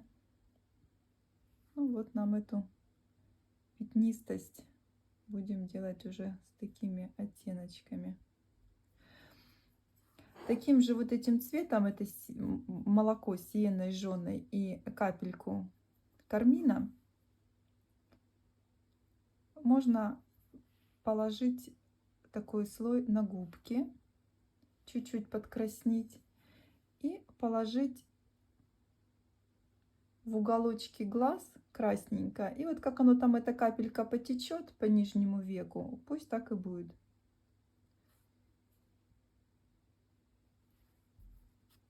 Если чувствуете, что где-то переборщили, сразу сухой кисточкой выпиваете лишнее.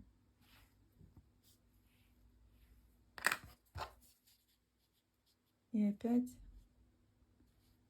наши капельки вытираем, выпиваем.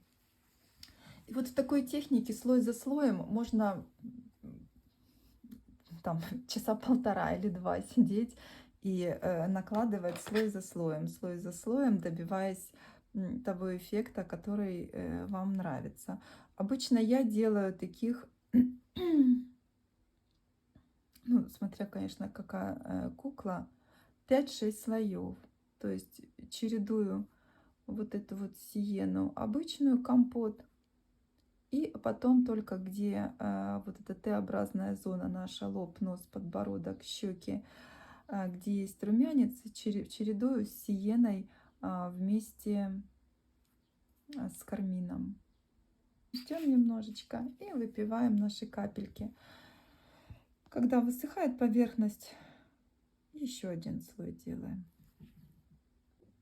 Ну, я только, значит, лицо вот такой капельной техникой, затылок, конечно, я не покрываю, а лицо и ручки, да, делаем вот такую леопардовую бабушку. Только не забывайте вытирать капельки, чтобы они у вас, значит, не застыли на лице, а то она у нас будет в ветрянке вся. Если вдруг вы пропустили момент и чувствуете, передержали эти капли, тогда вытирайте их с помощью ацетона. Ну вот, таким нехитрым способом у нас получается поближе. Видите, достаточно такой живой оттенок лица. Сейчас еще, может быть, носик доработаю, кончик носика. Как-то я через камеру посмотрела. У меня белесый. Вот не расписанная, вот расписанная. Да? Чтобы сделать пигментные пятна, вот к этой сиене, которая у нас компот, да, я добавляю немножечко коричневой Коричневых тоже много оттенков есть. Даже коричневой акриловой краски можно добавить, чтобы получился у нас такой коричневатый цвет. И ставим, допустим, где-нибудь какие-то пигментные пятна, да, такие, ну, побольше чуть-чуть. Такое озерцо наливаем, ждем, пока оно у нас подсохнет. Таким же способом можно и бородавочку нашу покрасить. Чувствуете, что оно по кругу, так, сейчас я сфокусирую, что оно по краю хватается уже такой пленочкой небольшой. И вы из центра кисточкой или ваточкой, ватной палочкой можно, кому чем удобней, выпиваете, а по краям, чтобы она оставалась такое вот более темненькое. Вот, когда вы закончите вот с такой росписью акварельно-акриловой, ну вот у нас две, да, такая вот, чуть-чуть. Мы потом еще немножечко пастелью доработаем. При росписи глаз, тем более у нас вот где глаза, они совсем такой неправильной формы, очень важно не вписывать глаз вот так, то есть по касательной, да, тогда глаза получатся такие немножечко испуганные. Вы всегда глаз вписываете, чтобы верхнее веко его как бы усекало, то есть сама радужка пойдет, ну, дальше продолжим, да, и тогда, естественно, зрачок у нас всегда находится по центру глаза, да, но так как у нас ну, усечено здесь, да, то как бы зрачок будет, он тоже будет там же оставаться по центру глаза, но так получается, что мы его будем рисовать под самым верхним веком, смещенным. Очень многие боятся рисовать глаза, поэтому вы можете нарисовать, вот как я нарисовала, вот такой вот еле-еле вот таким вот компотом развести краску для глаз. Я рисую такие какие-то, делаю оттенок голубых глаз, потому что моя тетя Сима будет такая рыжеволосая. Вот, я его немножечко приглушила, вот этот синий цвет, сиеной. Можете коричневым приглушить. Получится такой немножечко зеленоватый оттенок, но сам оттенок будет более приятный. Вот, вообще лучше всего рисовать, пока болтала, подсохла краска, рисовать такой, знаете, что называется, сочной кистью, чтобы край глаза получался ровненький. Потому что если вы будете полусухой кистью рисовать, то сам край глаза, край радужки, да, он получается такой немножечко рваный. Поэтому я, когда рисую, я набираю полную кисть, жирную такую, сочную, и просто как бы ставлю точечку такую, чтобы, ну, чтобы сама капля имела уже ровный край. Ну вот я перед этим наметила себе, ну, еле-еле вот из этой же краски развела такой же компот, как мы ставили эти веснушки, ну, эти пигментные пятна, да, капельки. Вот, и рисую глазик. Если вдруг что у вас пошло не так, ну, то есть вы вот этим компотом, когда нарисовали, и вдруг понимаете, что не там нарисовали, вытирайте сразу вытирайте вначале кистью, краску вытрите, а потом можете ацетоном, то есть намотать на иголочку или на зубочистку ваточку, смочить ее в жидкости для снятия лака и вытереть сразу. Ну вот такие глаза у нашей тети Симы. Пускай вот этот вот основной цвет, которым я нарисовала, немножечко подсохнет. А потом я придам им еще объем. Чтобы придать объем глазу, нужно на нижнюю полусферу, вот здесь, положить вот такое вот светлое пятно. То есть весь сам глаз темный, а вот эту вот часть выбелить.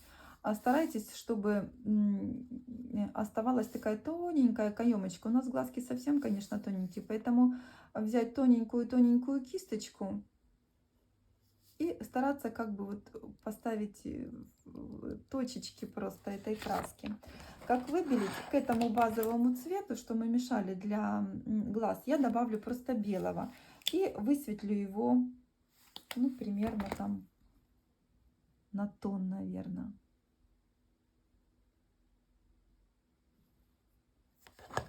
Вот такое, видите? И вот это даст ощущение того, что наш глаз объемный.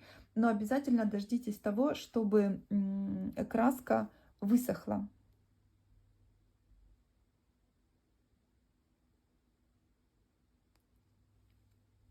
Так. Вот я высветлила нижние полусферы. И взгляд такой немножечко, ну, стал более сфокусированный.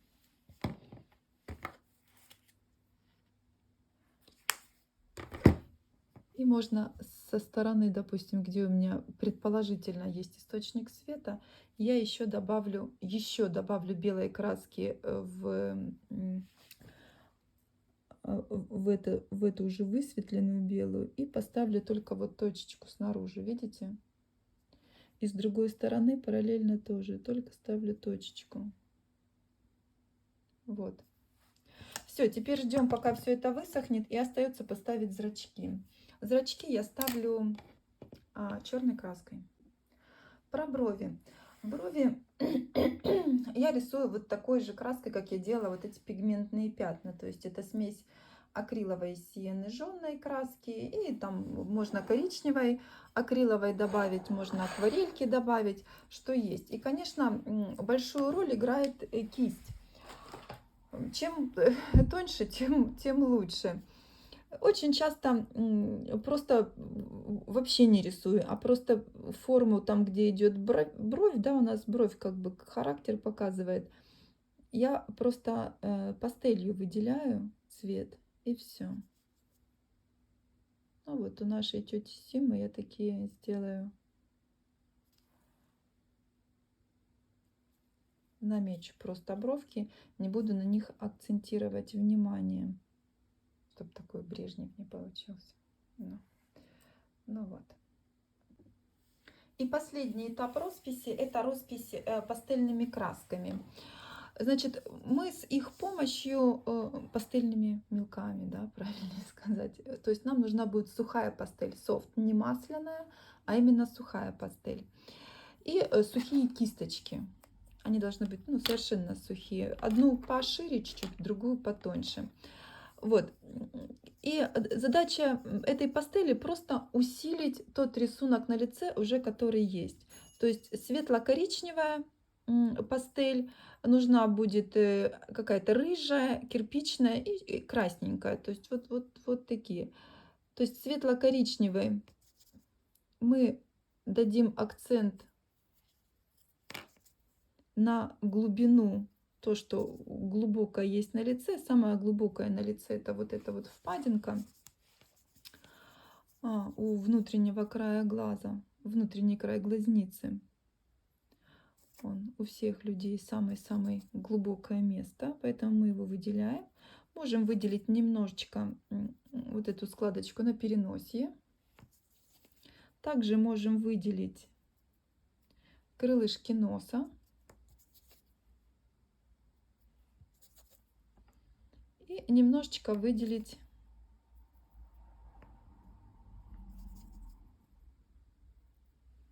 уголки рта и слегка пройтись по носогубной складочке. Чуть-чуть, не переусердствуйте. То есть это уже вот так. Что еще? Можно внутри в ушки. Только смотрите, чтобы ушки, обычно тут всегда водичка остается, чтобы она уже просохла, чтобы грязи не было. Вот. А потом другой кистью, то есть коричневая, тонкая, только для коричневой. Если вы коричневую смешаете вот с этими другими цветами, получится грязь на лице. Поэтому вы ее сразу подальше откладываете. И другие оттеночки, вот такой можно к рыжему капельку кирпичного подмешать. И пройтись там, где у нас солнышко достает. Вот так, через переносие. потому что тетя Сима, она такая будет в теплых тонах выполнена. Можно немножечко где-то акцент на лоб дать и чуть-чуть подбородочек выделить. Я бы еще выделила вот эти вот складочки второго подбородка, ну, для того, чтобы акцентировать на них внимание, но не сильно. Также выделяем края уха.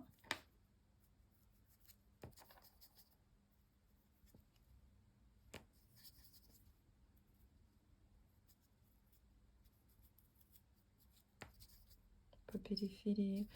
Ну и смотрите, крылышки носа, может быть, совсем чуть-чуть. Вот. Также, что я всегда подкрасниваю чуть-чуть, то есть вот тоже этот рыжий с этим красным, и совсем чуть-чуть нижнее веко. Видите, с одной стороны я его подкраснила, а с другой стороны нет. Но взгляд становится живее. Угу. И в самом конце, вот к этому смеси рыжий с кирпичным, добавьте капельку алого этого красного. И выберите самое яркое место румянца, допустим, вот здесь. Просто точечку поставить.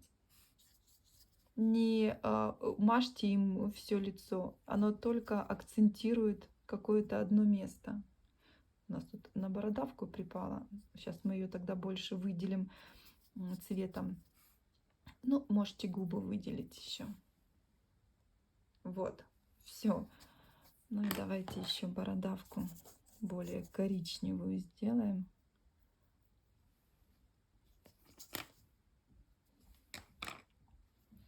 С руками то же самое.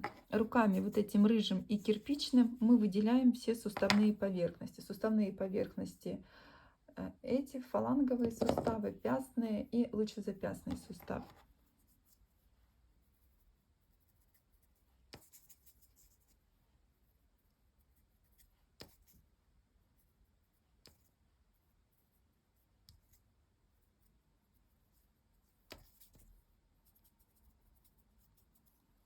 Ну вот так. И вторую руку примерно так же вы делаете.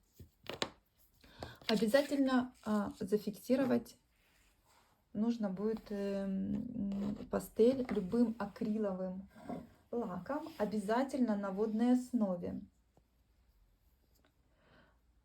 Вот смотрите. Обязательно пастель нужно фиксировать акриловым лаком, обязательно на водной основе. Акриловый матовый лак на водной основе. Если вы возьмете на основе ацетона, у вас вся поверхность будет липкая, потому что ацетон, он растворяет поверхность. Вот, поэтому на это обращайте внимание. Как правильно фиксировать? Нужно где-то этот баллон расположить на достаточно большом расстоянии, сантиметров 70-60, и выпустить облако лака, облако, и в это облако внести вашу работу. То есть не брызгать на нее прям, нет, а просто сделать облако и внести куклу, ну эту голову, да, в это облако, чтобы просто этот лак как бы как туман осел на вашей работе, тогда не будет видно следов. Вот. Вот смотрите, что у нас получилось. Вот такая у нас до и после. Найди 10 отличий. Вот. И теперь мы можем приступать уже к работе над костюмом. Когда вы работаете над росписью куклы, обязательно прикладывайте к ней волосы, которые вы будете использовать. Да? Потому что без волос она может вам роспись показаться яркой какой-то или недостаточно яркой, да. А когда вы прикладываете волосы и какие-то еще кусочки костюма, которые будут использоваться в вашей кукле, но все как бы становится на свои места. Начинаем костюм, когда еще вот у нас нет куклы, да, потому что нам так проще работать. Мы вначале сделаем ноги, то есть колготки там и ботинки, а потом уже будем ну, присоединять сюда руки и формировать все тело. Значит, для колготок я взяла вот такой вот трикотажик. Ну, главное, чтобы он тянулся хорошо, неважно, какой он будет. Там по цветам уж смотрите сами, какая у вас тетя Сима. И его вот зашила сзади по ножке, натягивая. То есть, чтобы легче было вам его пришивать, я его вот здесь вот на этот клей-момент прихватила к ножке. А сюда я буду его вот так вот натягивать, этот трикотажик. То есть, где у меня много побольше закрывать, можно обрезать. И вот так вот обшивать ножку, чтобы этот трикотаж у меня обтягивал эту колготочку весь вот так вот обтягивал. И вот так вот, значит, там стараюсь, чтобы эти совпадали полосочки. Значит, таким потайным, умеренно потайным швом мы это все дело обшиваем. Когда обшиваете колготки, вот здесь вот вверху оставляйте широкую, ну такую вот часть, потому что мы тут будем ножку, ну еще формировать, чтобы потом, значит, нам хватило натянуть. Вот, и когда колготки обшиты, можно приступать уже к изготовлению ботинок. То есть для ботинок нам нужно будет взять вот примерно кожу, вот такой вот кусочек кожи, два, да, естественно, правый и на левый, приложить вот так вот к ножке, чтобы примерно по сантиметру с каждой стороны оставалась еще кожа. Для того, чтобы у нас вот эта кожа полностью обхватывала ножку. Вот так, да, чтобы она обхватила и было еще с запасом. И вот из этого кусочка кожи мы вырезаем вот такую вот заготовочку. Вот такую заготовочку. Это будет у нас язычок ботинка. А перед мы будем формировать уже на ножке, на самой.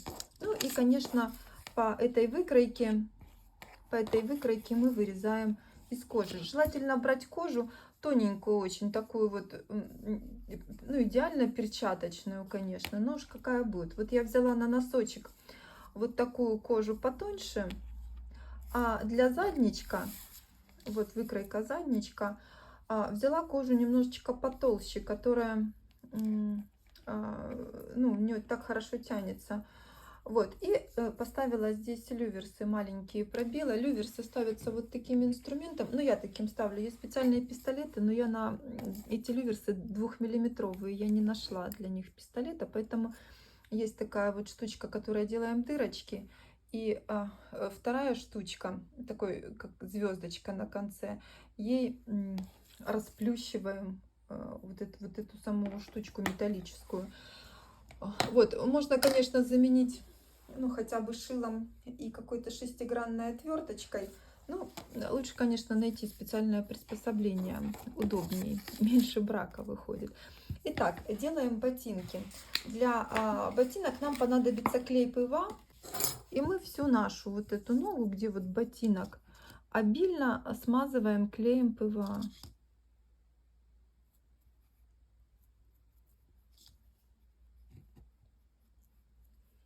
Достаточно, ну так вот щедро этим клеем, чтобы наша кожа как бы скользила по вот этому намазанному. Вот, и потом я прикладываю кусочек кожи, язычок идет, ну, сюда к ноге. Здесь прижимаю, и если надо, сразу могу сформировать вот здесь такие складочки на ботинках. Вот так.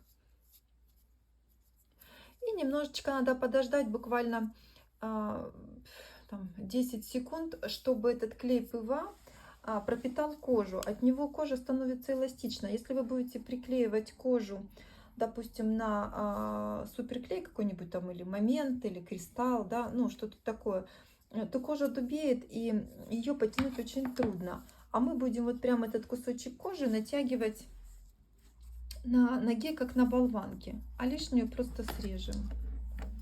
И вот здесь то же самое, я где надо добавляю клей еще, где мне суховато. И просто потихонечку, придерживая пальцами, я эту кожу растягиваю. И видите, какой носочек получается? Без складочек, кожа растягивается и аккуратно, то есть не надо там вырезать вот этими зубьями и всем прочим, пятым, десятым. Вот. Получается такой ботиночек. Вот эти хвостики мы тоже просто приклеиваем. Ну вот сюда, чтобы у нас там дырок нигде не было, где не прикроет задничек. Вот, потом, когда эти складки затонировать можно пастелью или масляными красками, они так вот еще симпатичней смотрятся. Вот, а вот эта вся кожа, которую мы натянули, да, она нам как бы не нужна, мы ее просто отрежем. Отрезаю прям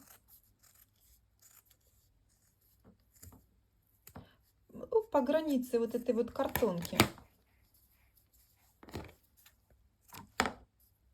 Ой, по границе картонки, вот.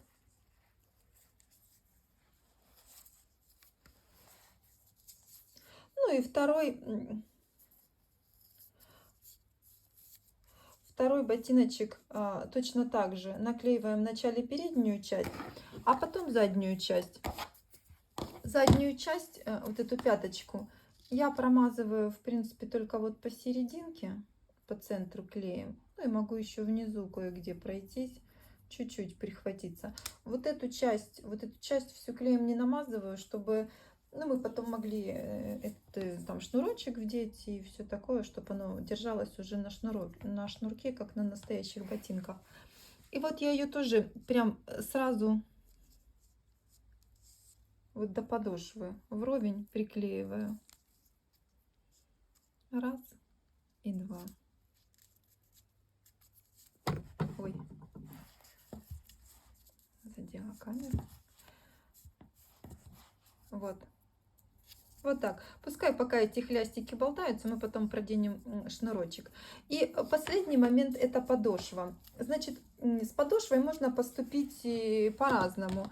Вы можете взять просто кусочек кожи, какой-нибудь поплотней. Ну вот я такой вот потолще кожу. Просто приклеить его вот сюда вот на всю эту ножку. И потом приклеить, подождать, пока высохнет. И ножницами вырезать по контуру. А можете обвести, вырезать и приклеить. Делайте, как вам проще. Мне проще всегда приклеить, а потом уже вырезать. Поэтому я вот всю эту подошву тоже все на клей ПВА. И клеем ПВА обильно смазала. И прям цельный кусок вот этой кожи, смотрю, что он меня тут везде перекрывал. И здесь приклеиваю.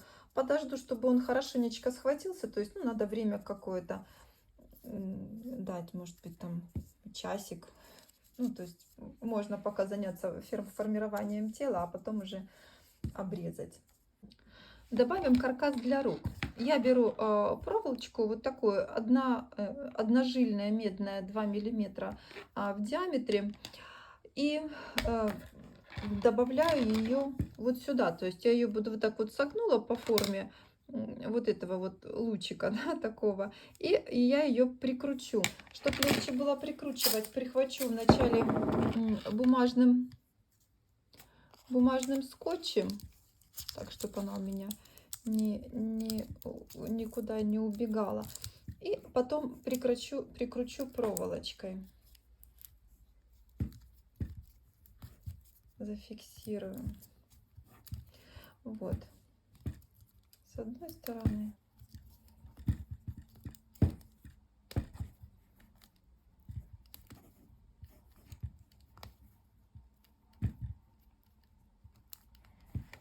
И с другой стороны. Вот такие у нас получаются руки. Пускай они даже будут сейчас немножечко длиннее, чем нам надо, мы потом нужную длину этих рук отрежем. Значит, не фиксируйте низко сильно, да, то есть вот зафиксируйте буквально вот только на этом изгибе. И все, этого будет достаточно. Начнем набирать массу для нашей куклы. Вниз для еще более жесткости я добавлю немножечко фольги.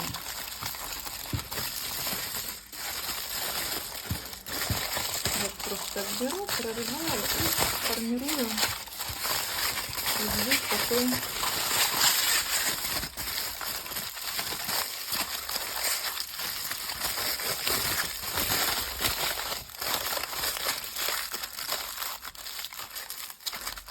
просто такой шарик, шарик, шарик из фольги, на которую мы будем потом наматывать синтепон. Вот, видите, больше не надо. Умните ее хорошенечко, чтобы было еще больше жесткости. Она у вас не должна рассыпаться, не должна отпадать. Если рассыпается, зафиксируйте малярным скотчем. Еще хотя бы там парочку полосочек сделать с одной стороны.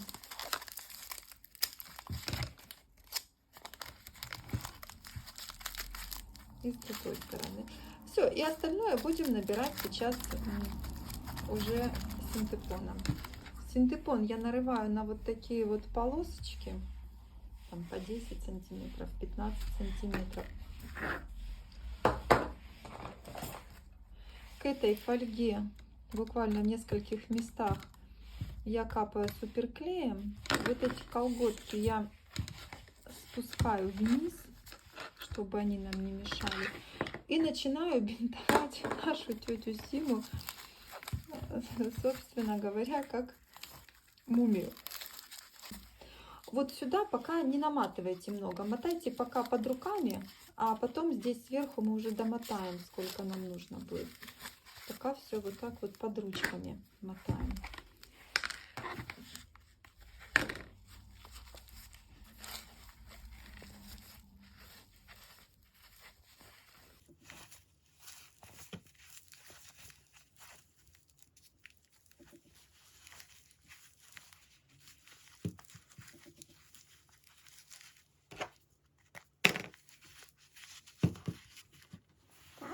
Дальше продолжаю доматывать.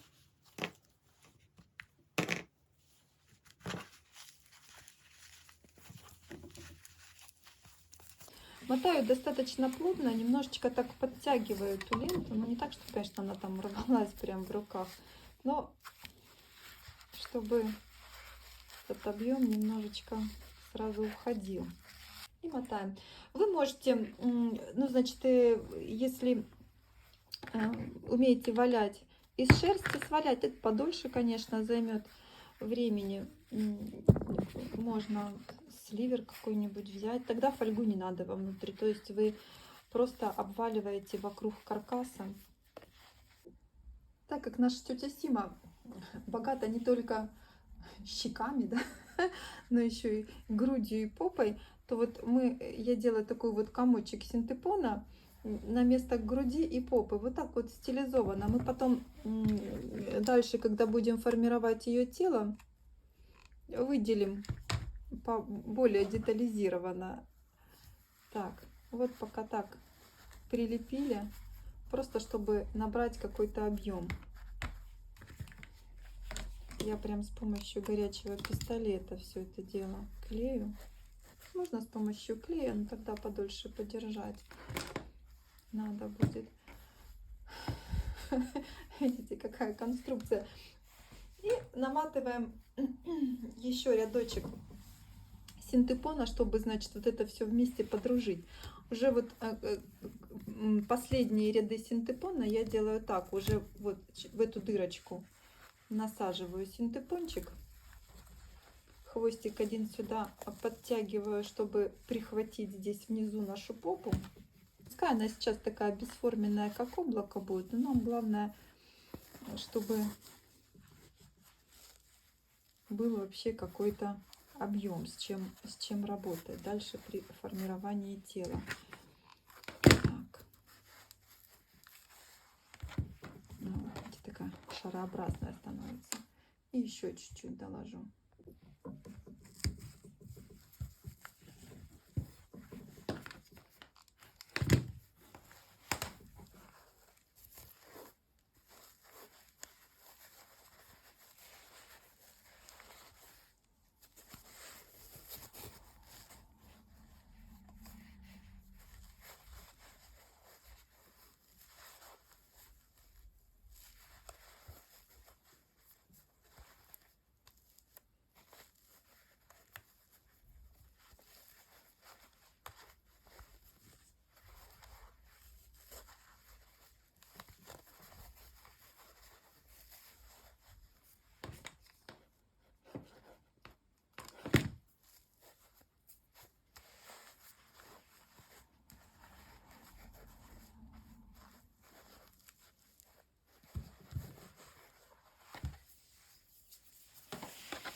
Вот такое получается у нас облако. Мы сейчас его немножечко утянем, а дальше посмотрим. Если нам надо будет где-то еще добавить объем, мы еще нарастим где-то объемы. Но обращаю ваше внимание, что вот над руками, видите, даже тут просвечивается буквально один слой вот этого синтепона, один слой. Много сюда вот на руки не наматывайте, потом будет очень трудно одевать одежду. Начинаем утягивать наше тело. Для начала мы определимся, где будем делать талию. То есть, ну вот где-то под объемом груди я беру нитку очень такую плотную и плотно-плотно ее стягиваю. То есть вот прям стягиваю на сколько могу. То есть мне нужно разделить объемы груди и объемы талии. То есть где у нас что будет. Вот, можно еще разок. Еще разок завязать поплотнее.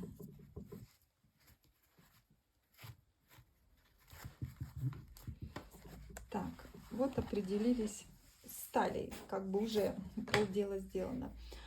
А теперь берем нитки такие очень прочные, суровые, и начинаем формировать наше тело уже окончательно.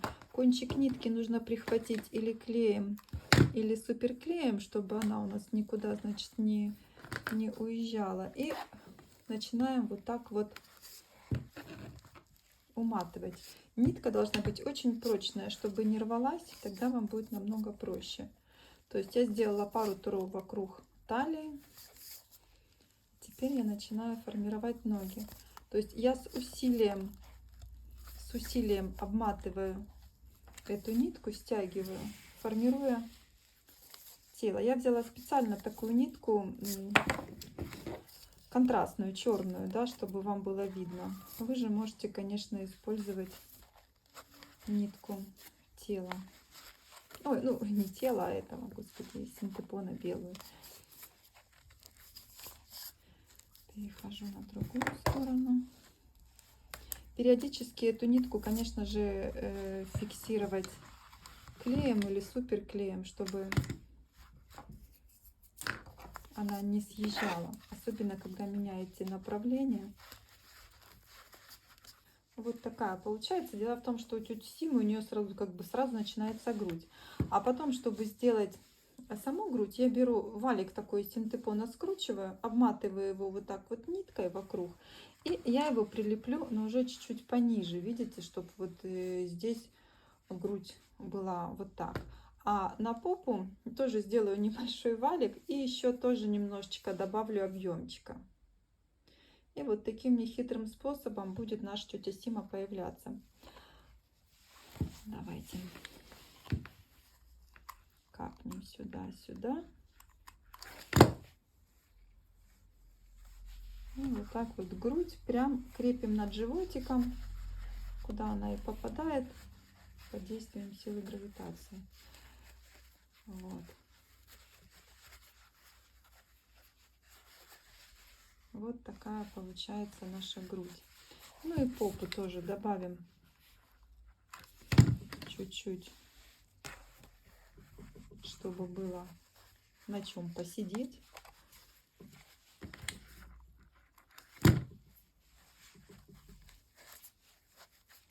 С горячим пистолетом удобно, очень быстро, но берегите руки. Вот, видите, получается и попа, получается и грудь.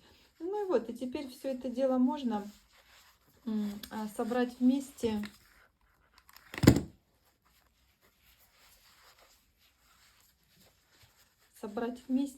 Такой салфеточкой обмотать или трикотажем каким-нибудь тоненьким.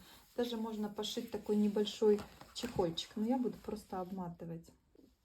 Для обматывания я использую такие салфетки из нетканного полотна, вот в парикмахерских, как одноразовые полотенца. Они немножечко тянутся, поэтому хорошо ими обматывать. Если у вас нет таких салфеток, ну вот даже старыми колготками, наверное, будет очень хорошо, или каким-нибудь старой майкой трикотажной. чем-нибудь, ну, или пошить чехол, или обмотать. Ну, вот я обматываю. Начинаю со спинки. Фиксирую нашу полосочку на спинке. Вот так. И под ручками, под грудью прохожу. Периодически фиксирую или клеем, или горячим пистолетом. Прихватываю попу нашу. То есть бинтую как мумию.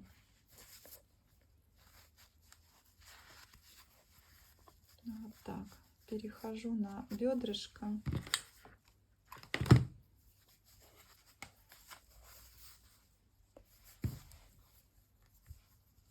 Вот так периодически капаю и забинтовываю.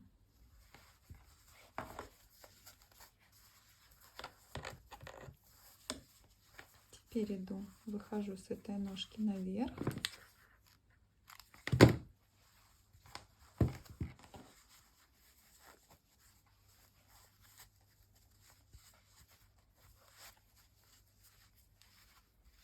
Наверх, наискосок по спинке. Ну, вы можете бинтовать так, как вам удобно, то есть не повторяйте за мной, а наша просто задача все это вместе закрыть, подружить, да, чтобы оно, значит, у нас синтепон нигде не выглядывал, и сохранить объемы какие-то, те, что мы с вами положили на попу и на грудь. Вот, и с другой стороны то же самое, начну от спинки и буду бинтовать. Вот такое тело у нас получается после обмотки. В краску я чуть-чуть испачкала. Вот эти вот колготки натягиваете, их тоже можно горячим пистолетом здесь приклеить, здесь зашить. Но смотрите, у нас еще будут такие как бы репетузики, они будут где-то вот до колена доходить, поэтому ну, просто закрывайте там, где есть возможность, что будет видно. Сразу, если вы хотите приспущенные какие-то такие вот колготочки, вы сразу их делаете приспущенными. Ну, а все остальное можно или пришивать, или приклеивать.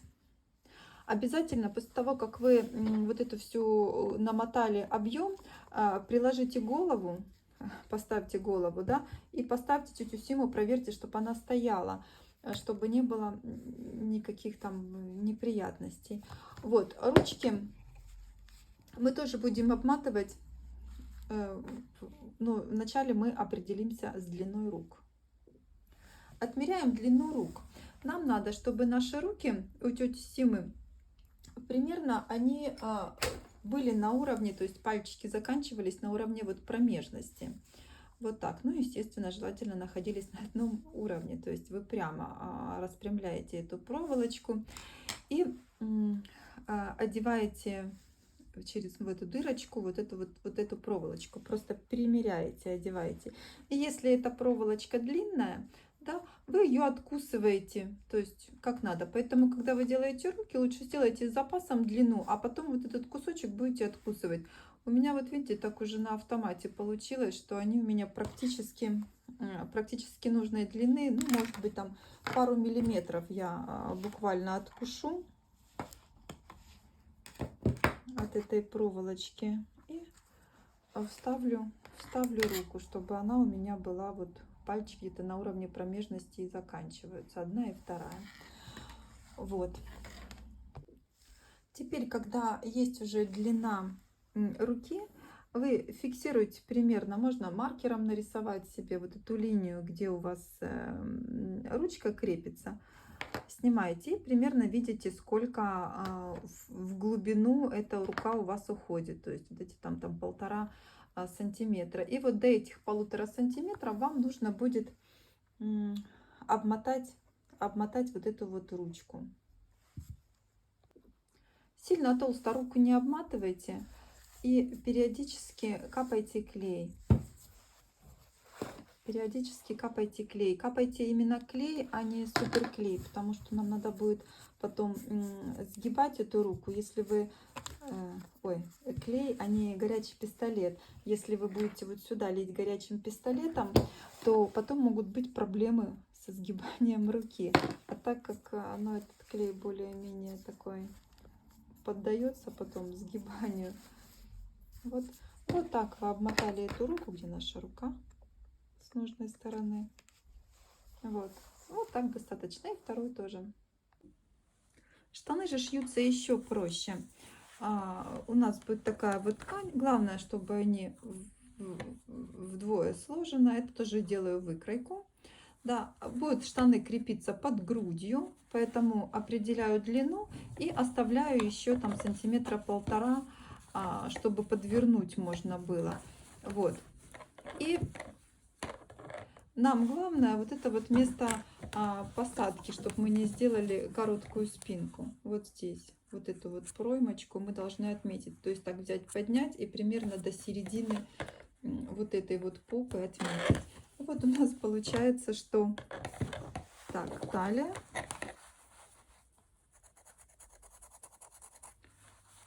И вот это место. А остальное здесь уже будут штаны. Вот это все мы застрачиваем. Здесь и здесь. Здесь соберем под грудью, а здесь подошьем под ножками. Для штанов я выбрала вот такую вот ткань, которая очень хорошо драпируется, она очень мягкая, ну и такая оранжевенькая, веселенькая. Для платья тети Симы я выбрала такой трикотаж, который очень плотный, не просвечивается, ну и при этом хорошо тянется, потому что мы будем ей делать такое платье футляр, да, которое, кроме того, край его вот так вот он заворачивается, я его так и оставлю, не буду подшивать, мне нравится такой эффект, но учту, то есть, что эти вот где-то сантиметра полтора будут закатываться, да, то есть вот я складываю наизнанку эту ткань, прикладываю тетю Симу, понимаю, что платье, когда я его натяну на тетю Симу, оно еще немножечко подскочит. То есть, если мне нужна примерно такая длина, да, то где-то сантиметра полтора я еще добавляю, то и все два лучше оставить, знаете как. То есть вот так вот я его оставляю. Здесь у нас будет голова тети Симы. Здесь у нас вот линия груди, линия бедер. Чтобы не путаться, мы сделаем такую небольшую выкройку себе. Да. Вот линия бедер наша будет, самое широкое место, очевидно, во всей нашей истории. Линия груди и где-то вот у нас есть линия талии. Я померила сантиметром длину окружности, значит, груди, бедер и талии. И у меня получается, что окружность груди 23 сантиметра. Это примерно около 11. Делим пополам, да, потому что у нас ткань сложена вдвое. Это около 11 сантиметров. Так как трикотаж тянется, я даю по полсантиметра, убираю. То есть, по сантиметру, по сути. Линия талии у меня была 19 сантиметров. Это будет по 8 где-то.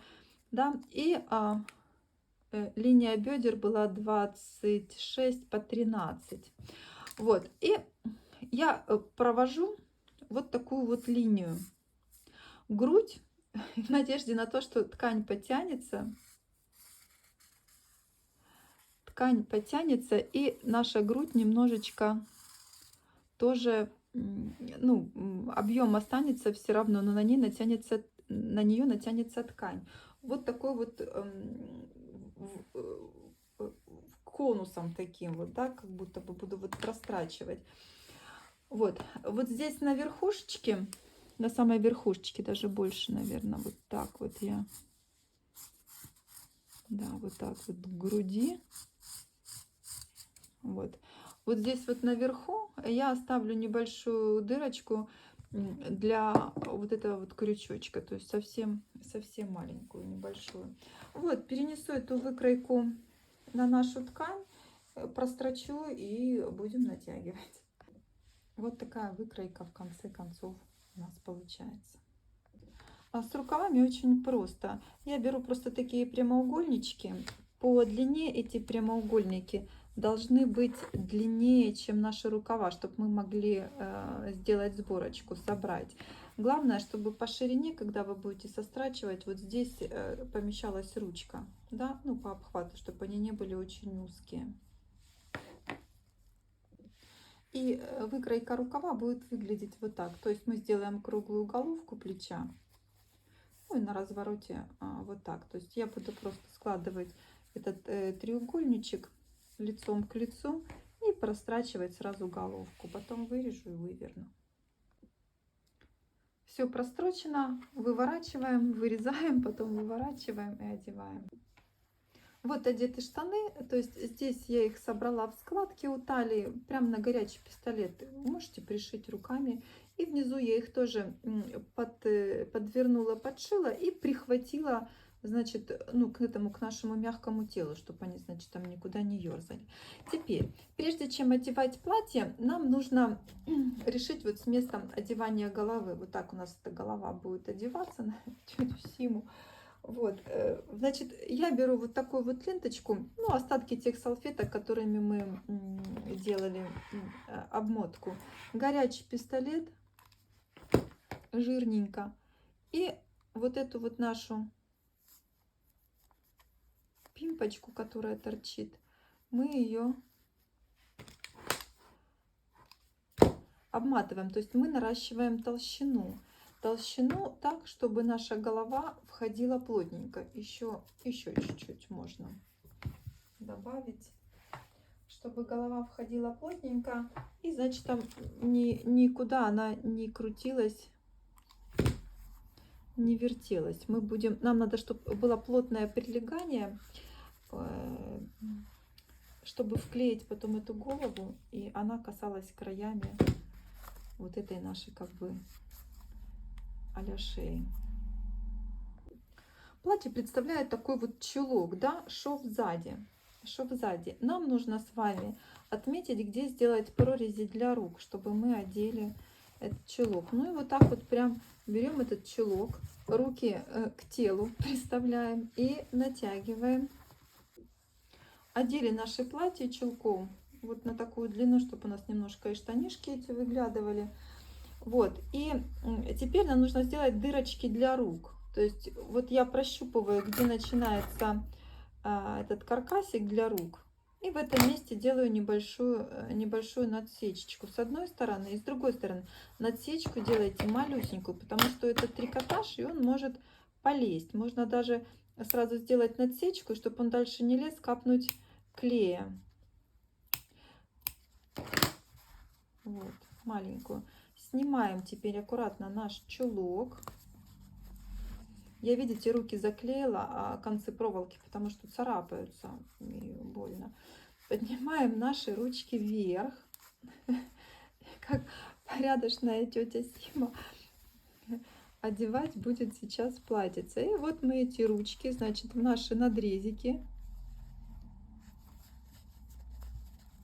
засовываем.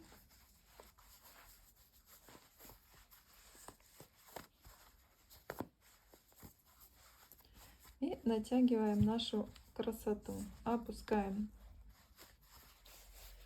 ручки вниз. Во, получается такое платье.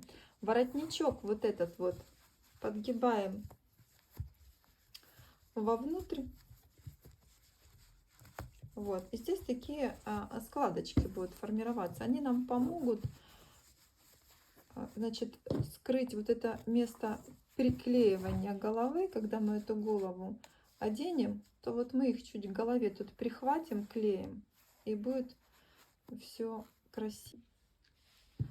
В рукавах с внутренней стороны, где они будут, ну, вот, прилегать к телу, мы делаем тоже вот такой надрезик небольшой.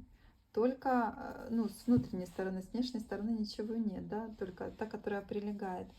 В головку плеча, чтобы сымитировать вот здесь объем, мы положим немножечко синтепончика.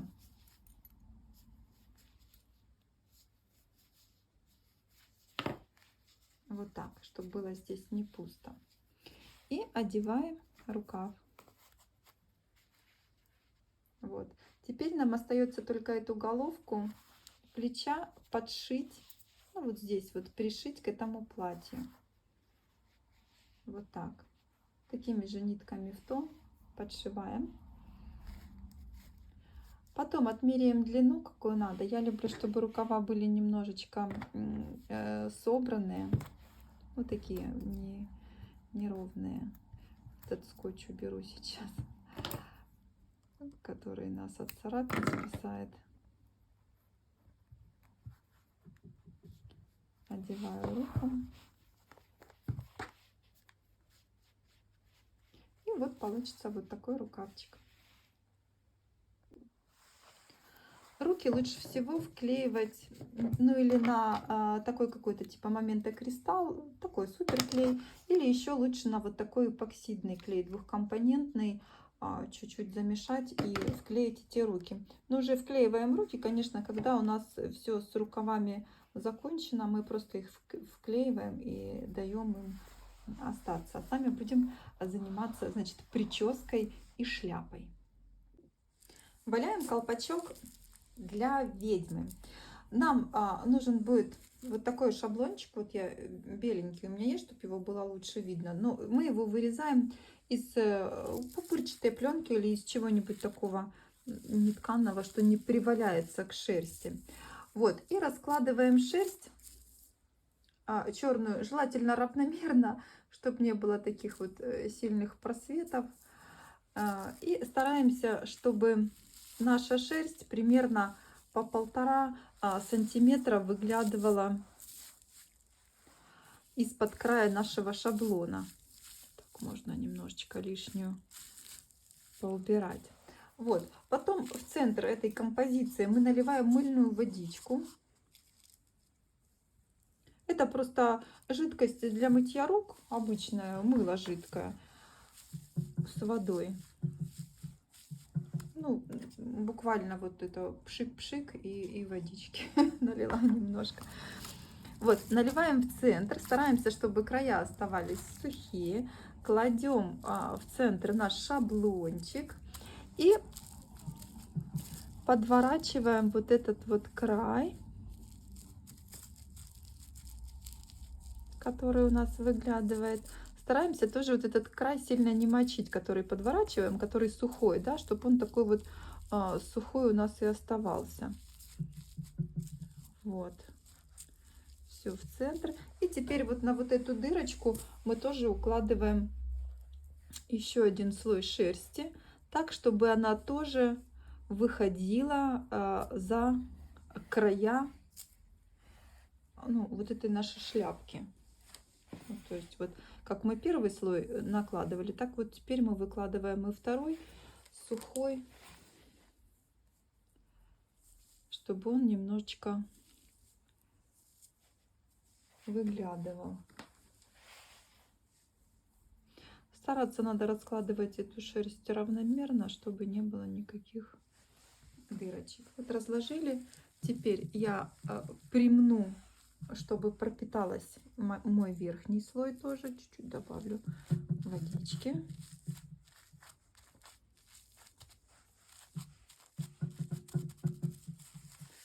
Переворачиваю на другую сторону и вот эти края тоже загибаю.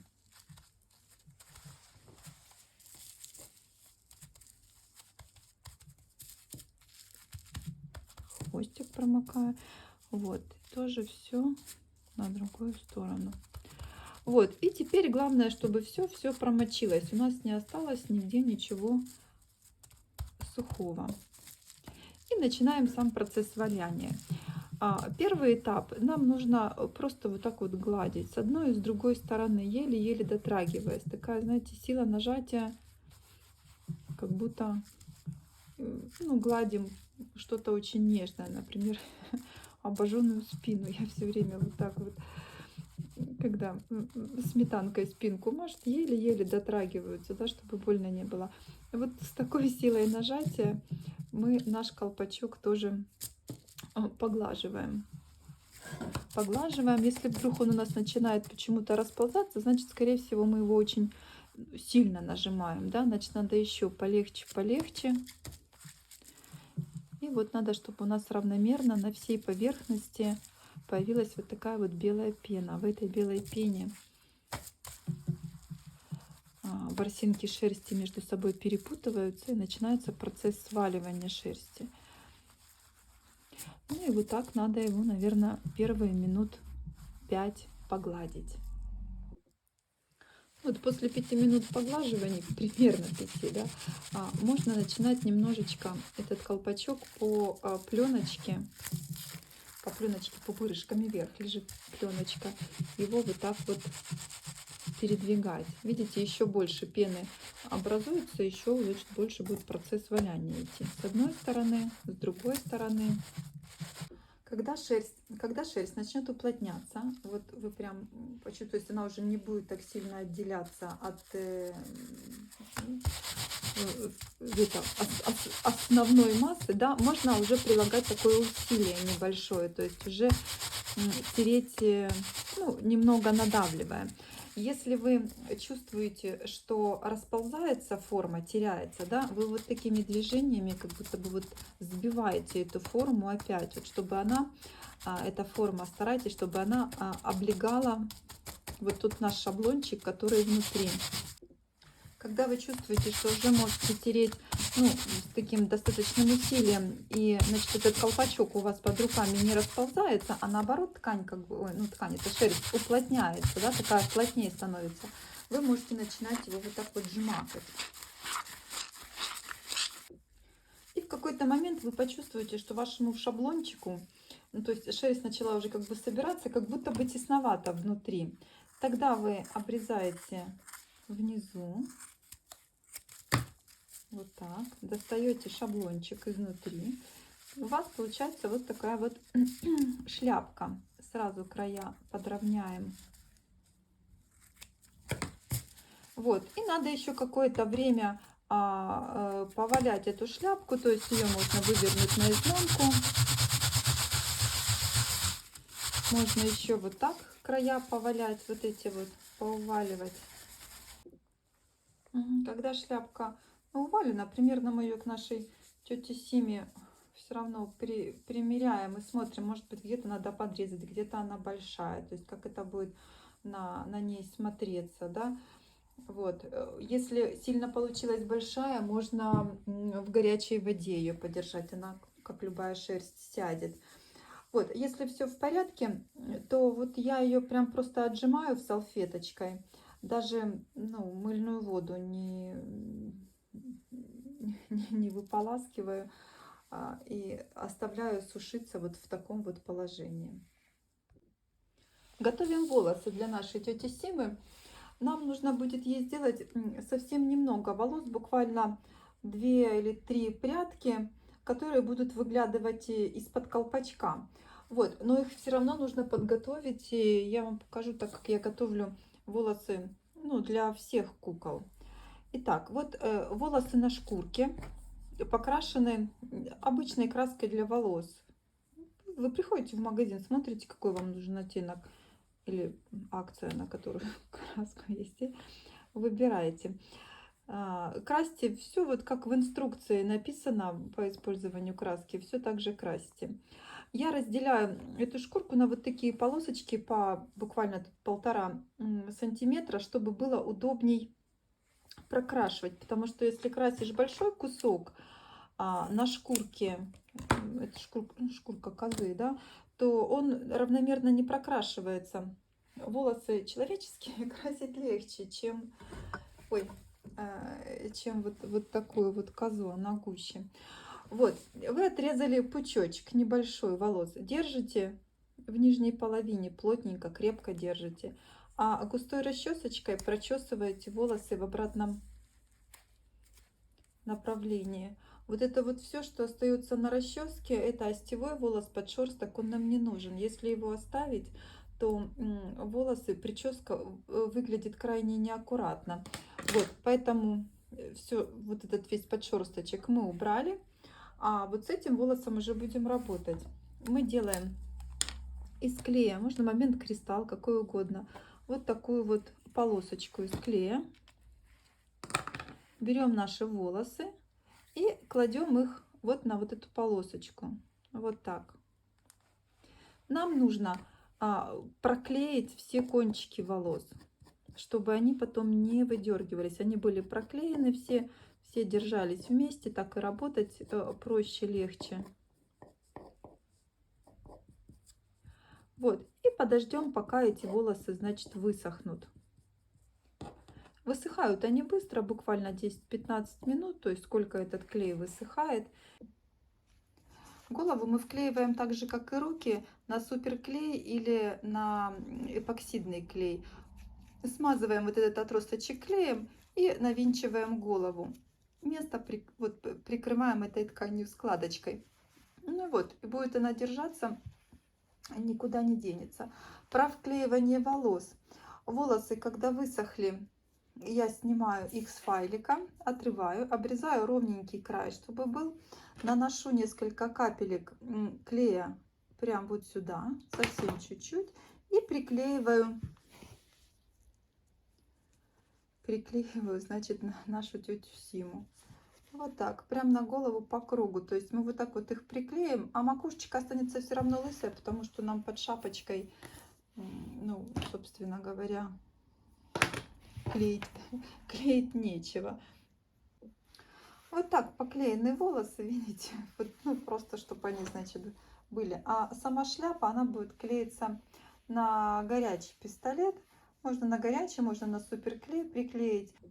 Чтобы придать колпачку какую-то форму, нужно вот так вот в глубине шерсти прошить до самого конца иголочкой с ниточкой.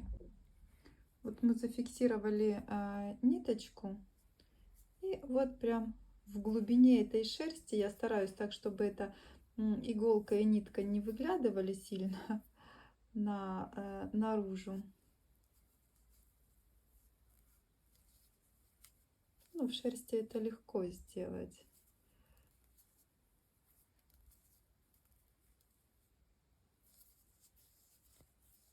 Вот так прошиваем. И если мы стянем ниточку, то вот у нас получится такой интересный загугонинг. Да, так вот этот колпачок соберется и будет интересно смотреться. Вот, видите, какой получается. Мне кажется, ей идет такой. Ага. И еще, конечно, какие-то детальки очень. Вот я нашла такое ведерко.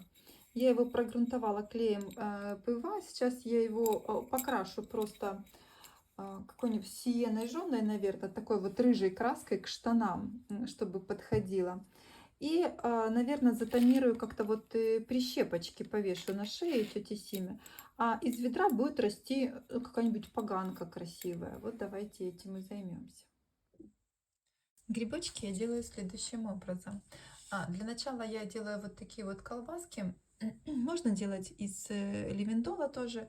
Я делаю из цернита, потому что он после запекания становится такой более прозрачный. Мне для грибочков больше нравится вот такой цернит.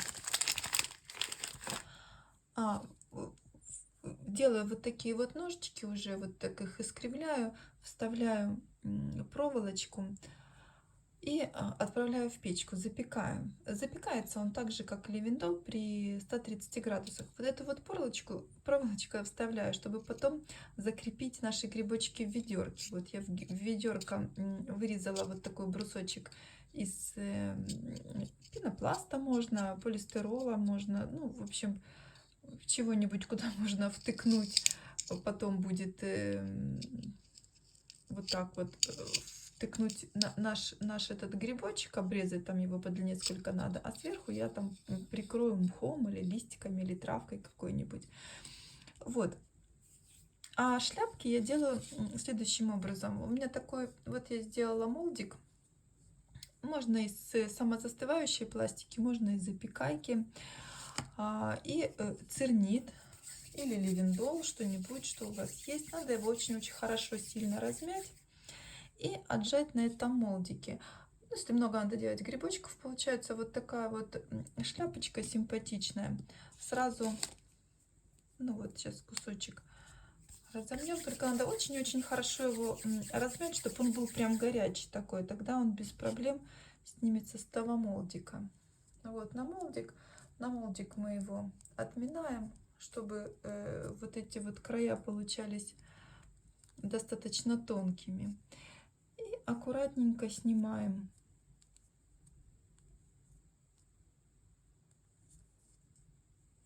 Снимаем с молдика и тонируем. Тонирую сухой пастелью, вот такими вот зеленовато-коричневыми тонами. То есть делаю шляпку, такие поганки-зеленушки. Вот. А по краям могу пустить больше коричневого и оранжевого. Можно порассматривать какие-то картинки грибочков, чтобы взять оттуда роспись, цвета. Вот, и потом, значит, вот эти вот все шляпочки сырые я одеваю на уже цернит. Капаем сюда фима, жидкий фима, который мы использовали для смазывания. И вот в таком же положении запекаем наши поганки. А потом поставим ведерко и закроем мхом. Ну вот закончена работа над куклой.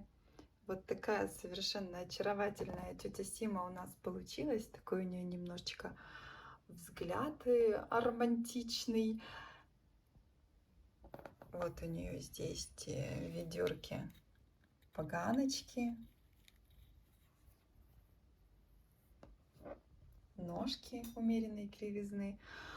Большое спасибо, что вы куклили вместе со мной. Я очень надеюсь, что тети Симы, которые будут у вас появляться, они будут очаровательные, обаятельные и будут приносить вам только радость и добро. Спасибо, до встречи.